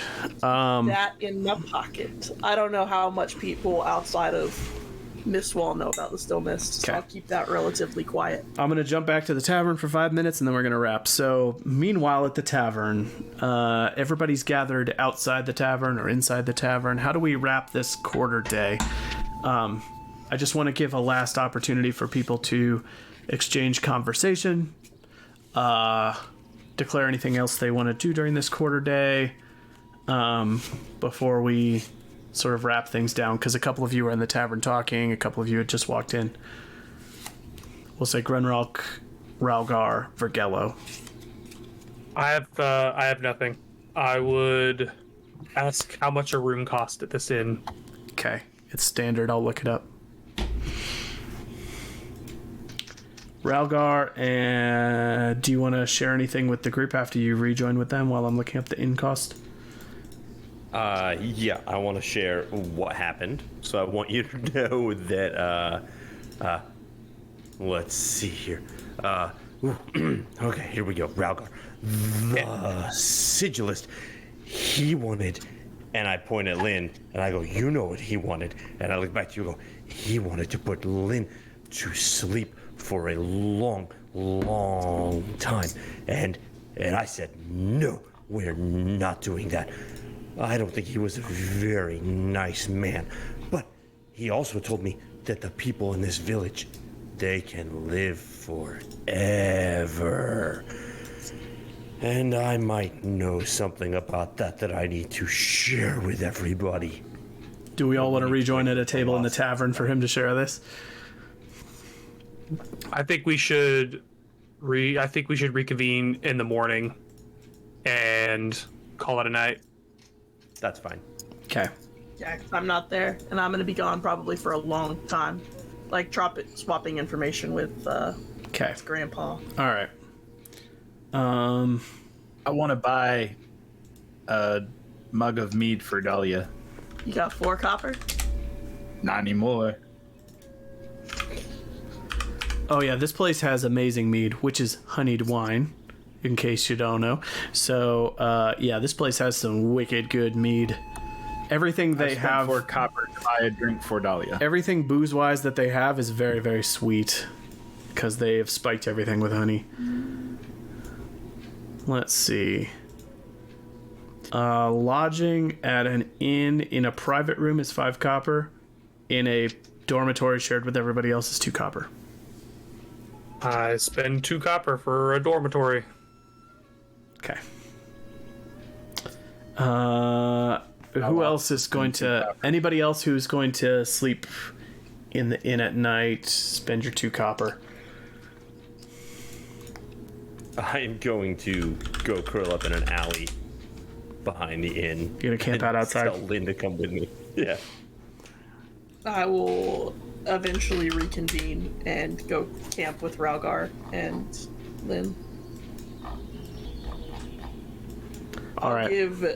I'll give my last 2 copper to Dahlia. Make a note that... okay, who all is sleeping outside? I'll make a note. I'm sleeping outside. I was going to buy Dahlia's lodging and a drink for her. Then I will let you do that. We have Grunrock, Loss. Ralgar. Ralgar and Lynn. Okay. You will have to make camp to see if you have any mishaps, and there's roles associated with sleeping outside. Oh, you did it already. One sec. Did you roll an extra dice for Lynn to help you? Nope. Go ahead and add Roll them. 1d6. Jesus. How many people can help make camp? Just one?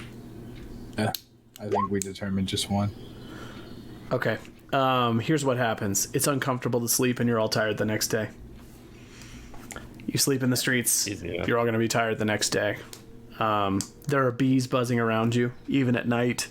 There's a drizzle of rain. You keep having to move because villagers keep shooing you away from places. You eventually end up on the outskirts of the town with insufficient shelter, and you sleep under a little rocky outcrop that gives you some semblance of shelter, but it's lumpy. And you wake up sore, tired. Everybody's going to be tired the next day, so make a note of it. Sleepy as a condition. Are you talking about sleepy? the sleepy condition? Yeah. Or okay. It's the sleepy condition, so the night will pass, but you will be sleepy the next day. Does any damage that we had get healed, or do we not rest well enough to... You don't recover your damage either, so it's going to stay. Okay.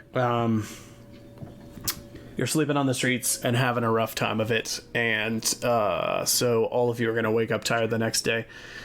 Sleeping in the street. And let's do experience. Lemonade in the gutter. Huzzah! Experience. Here we go. Experience. Did you participate in the game session? If so, you get 1.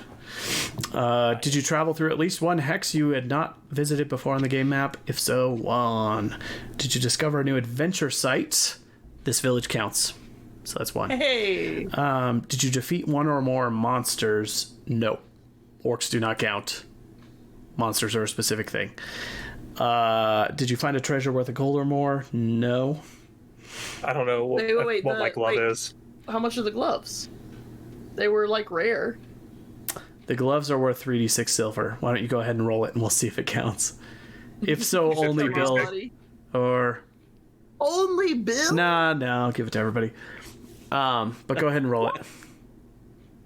That's exactly 1 gold. That's exactly what 1 gold. Make a note that those gloves are worth a gold. Okay.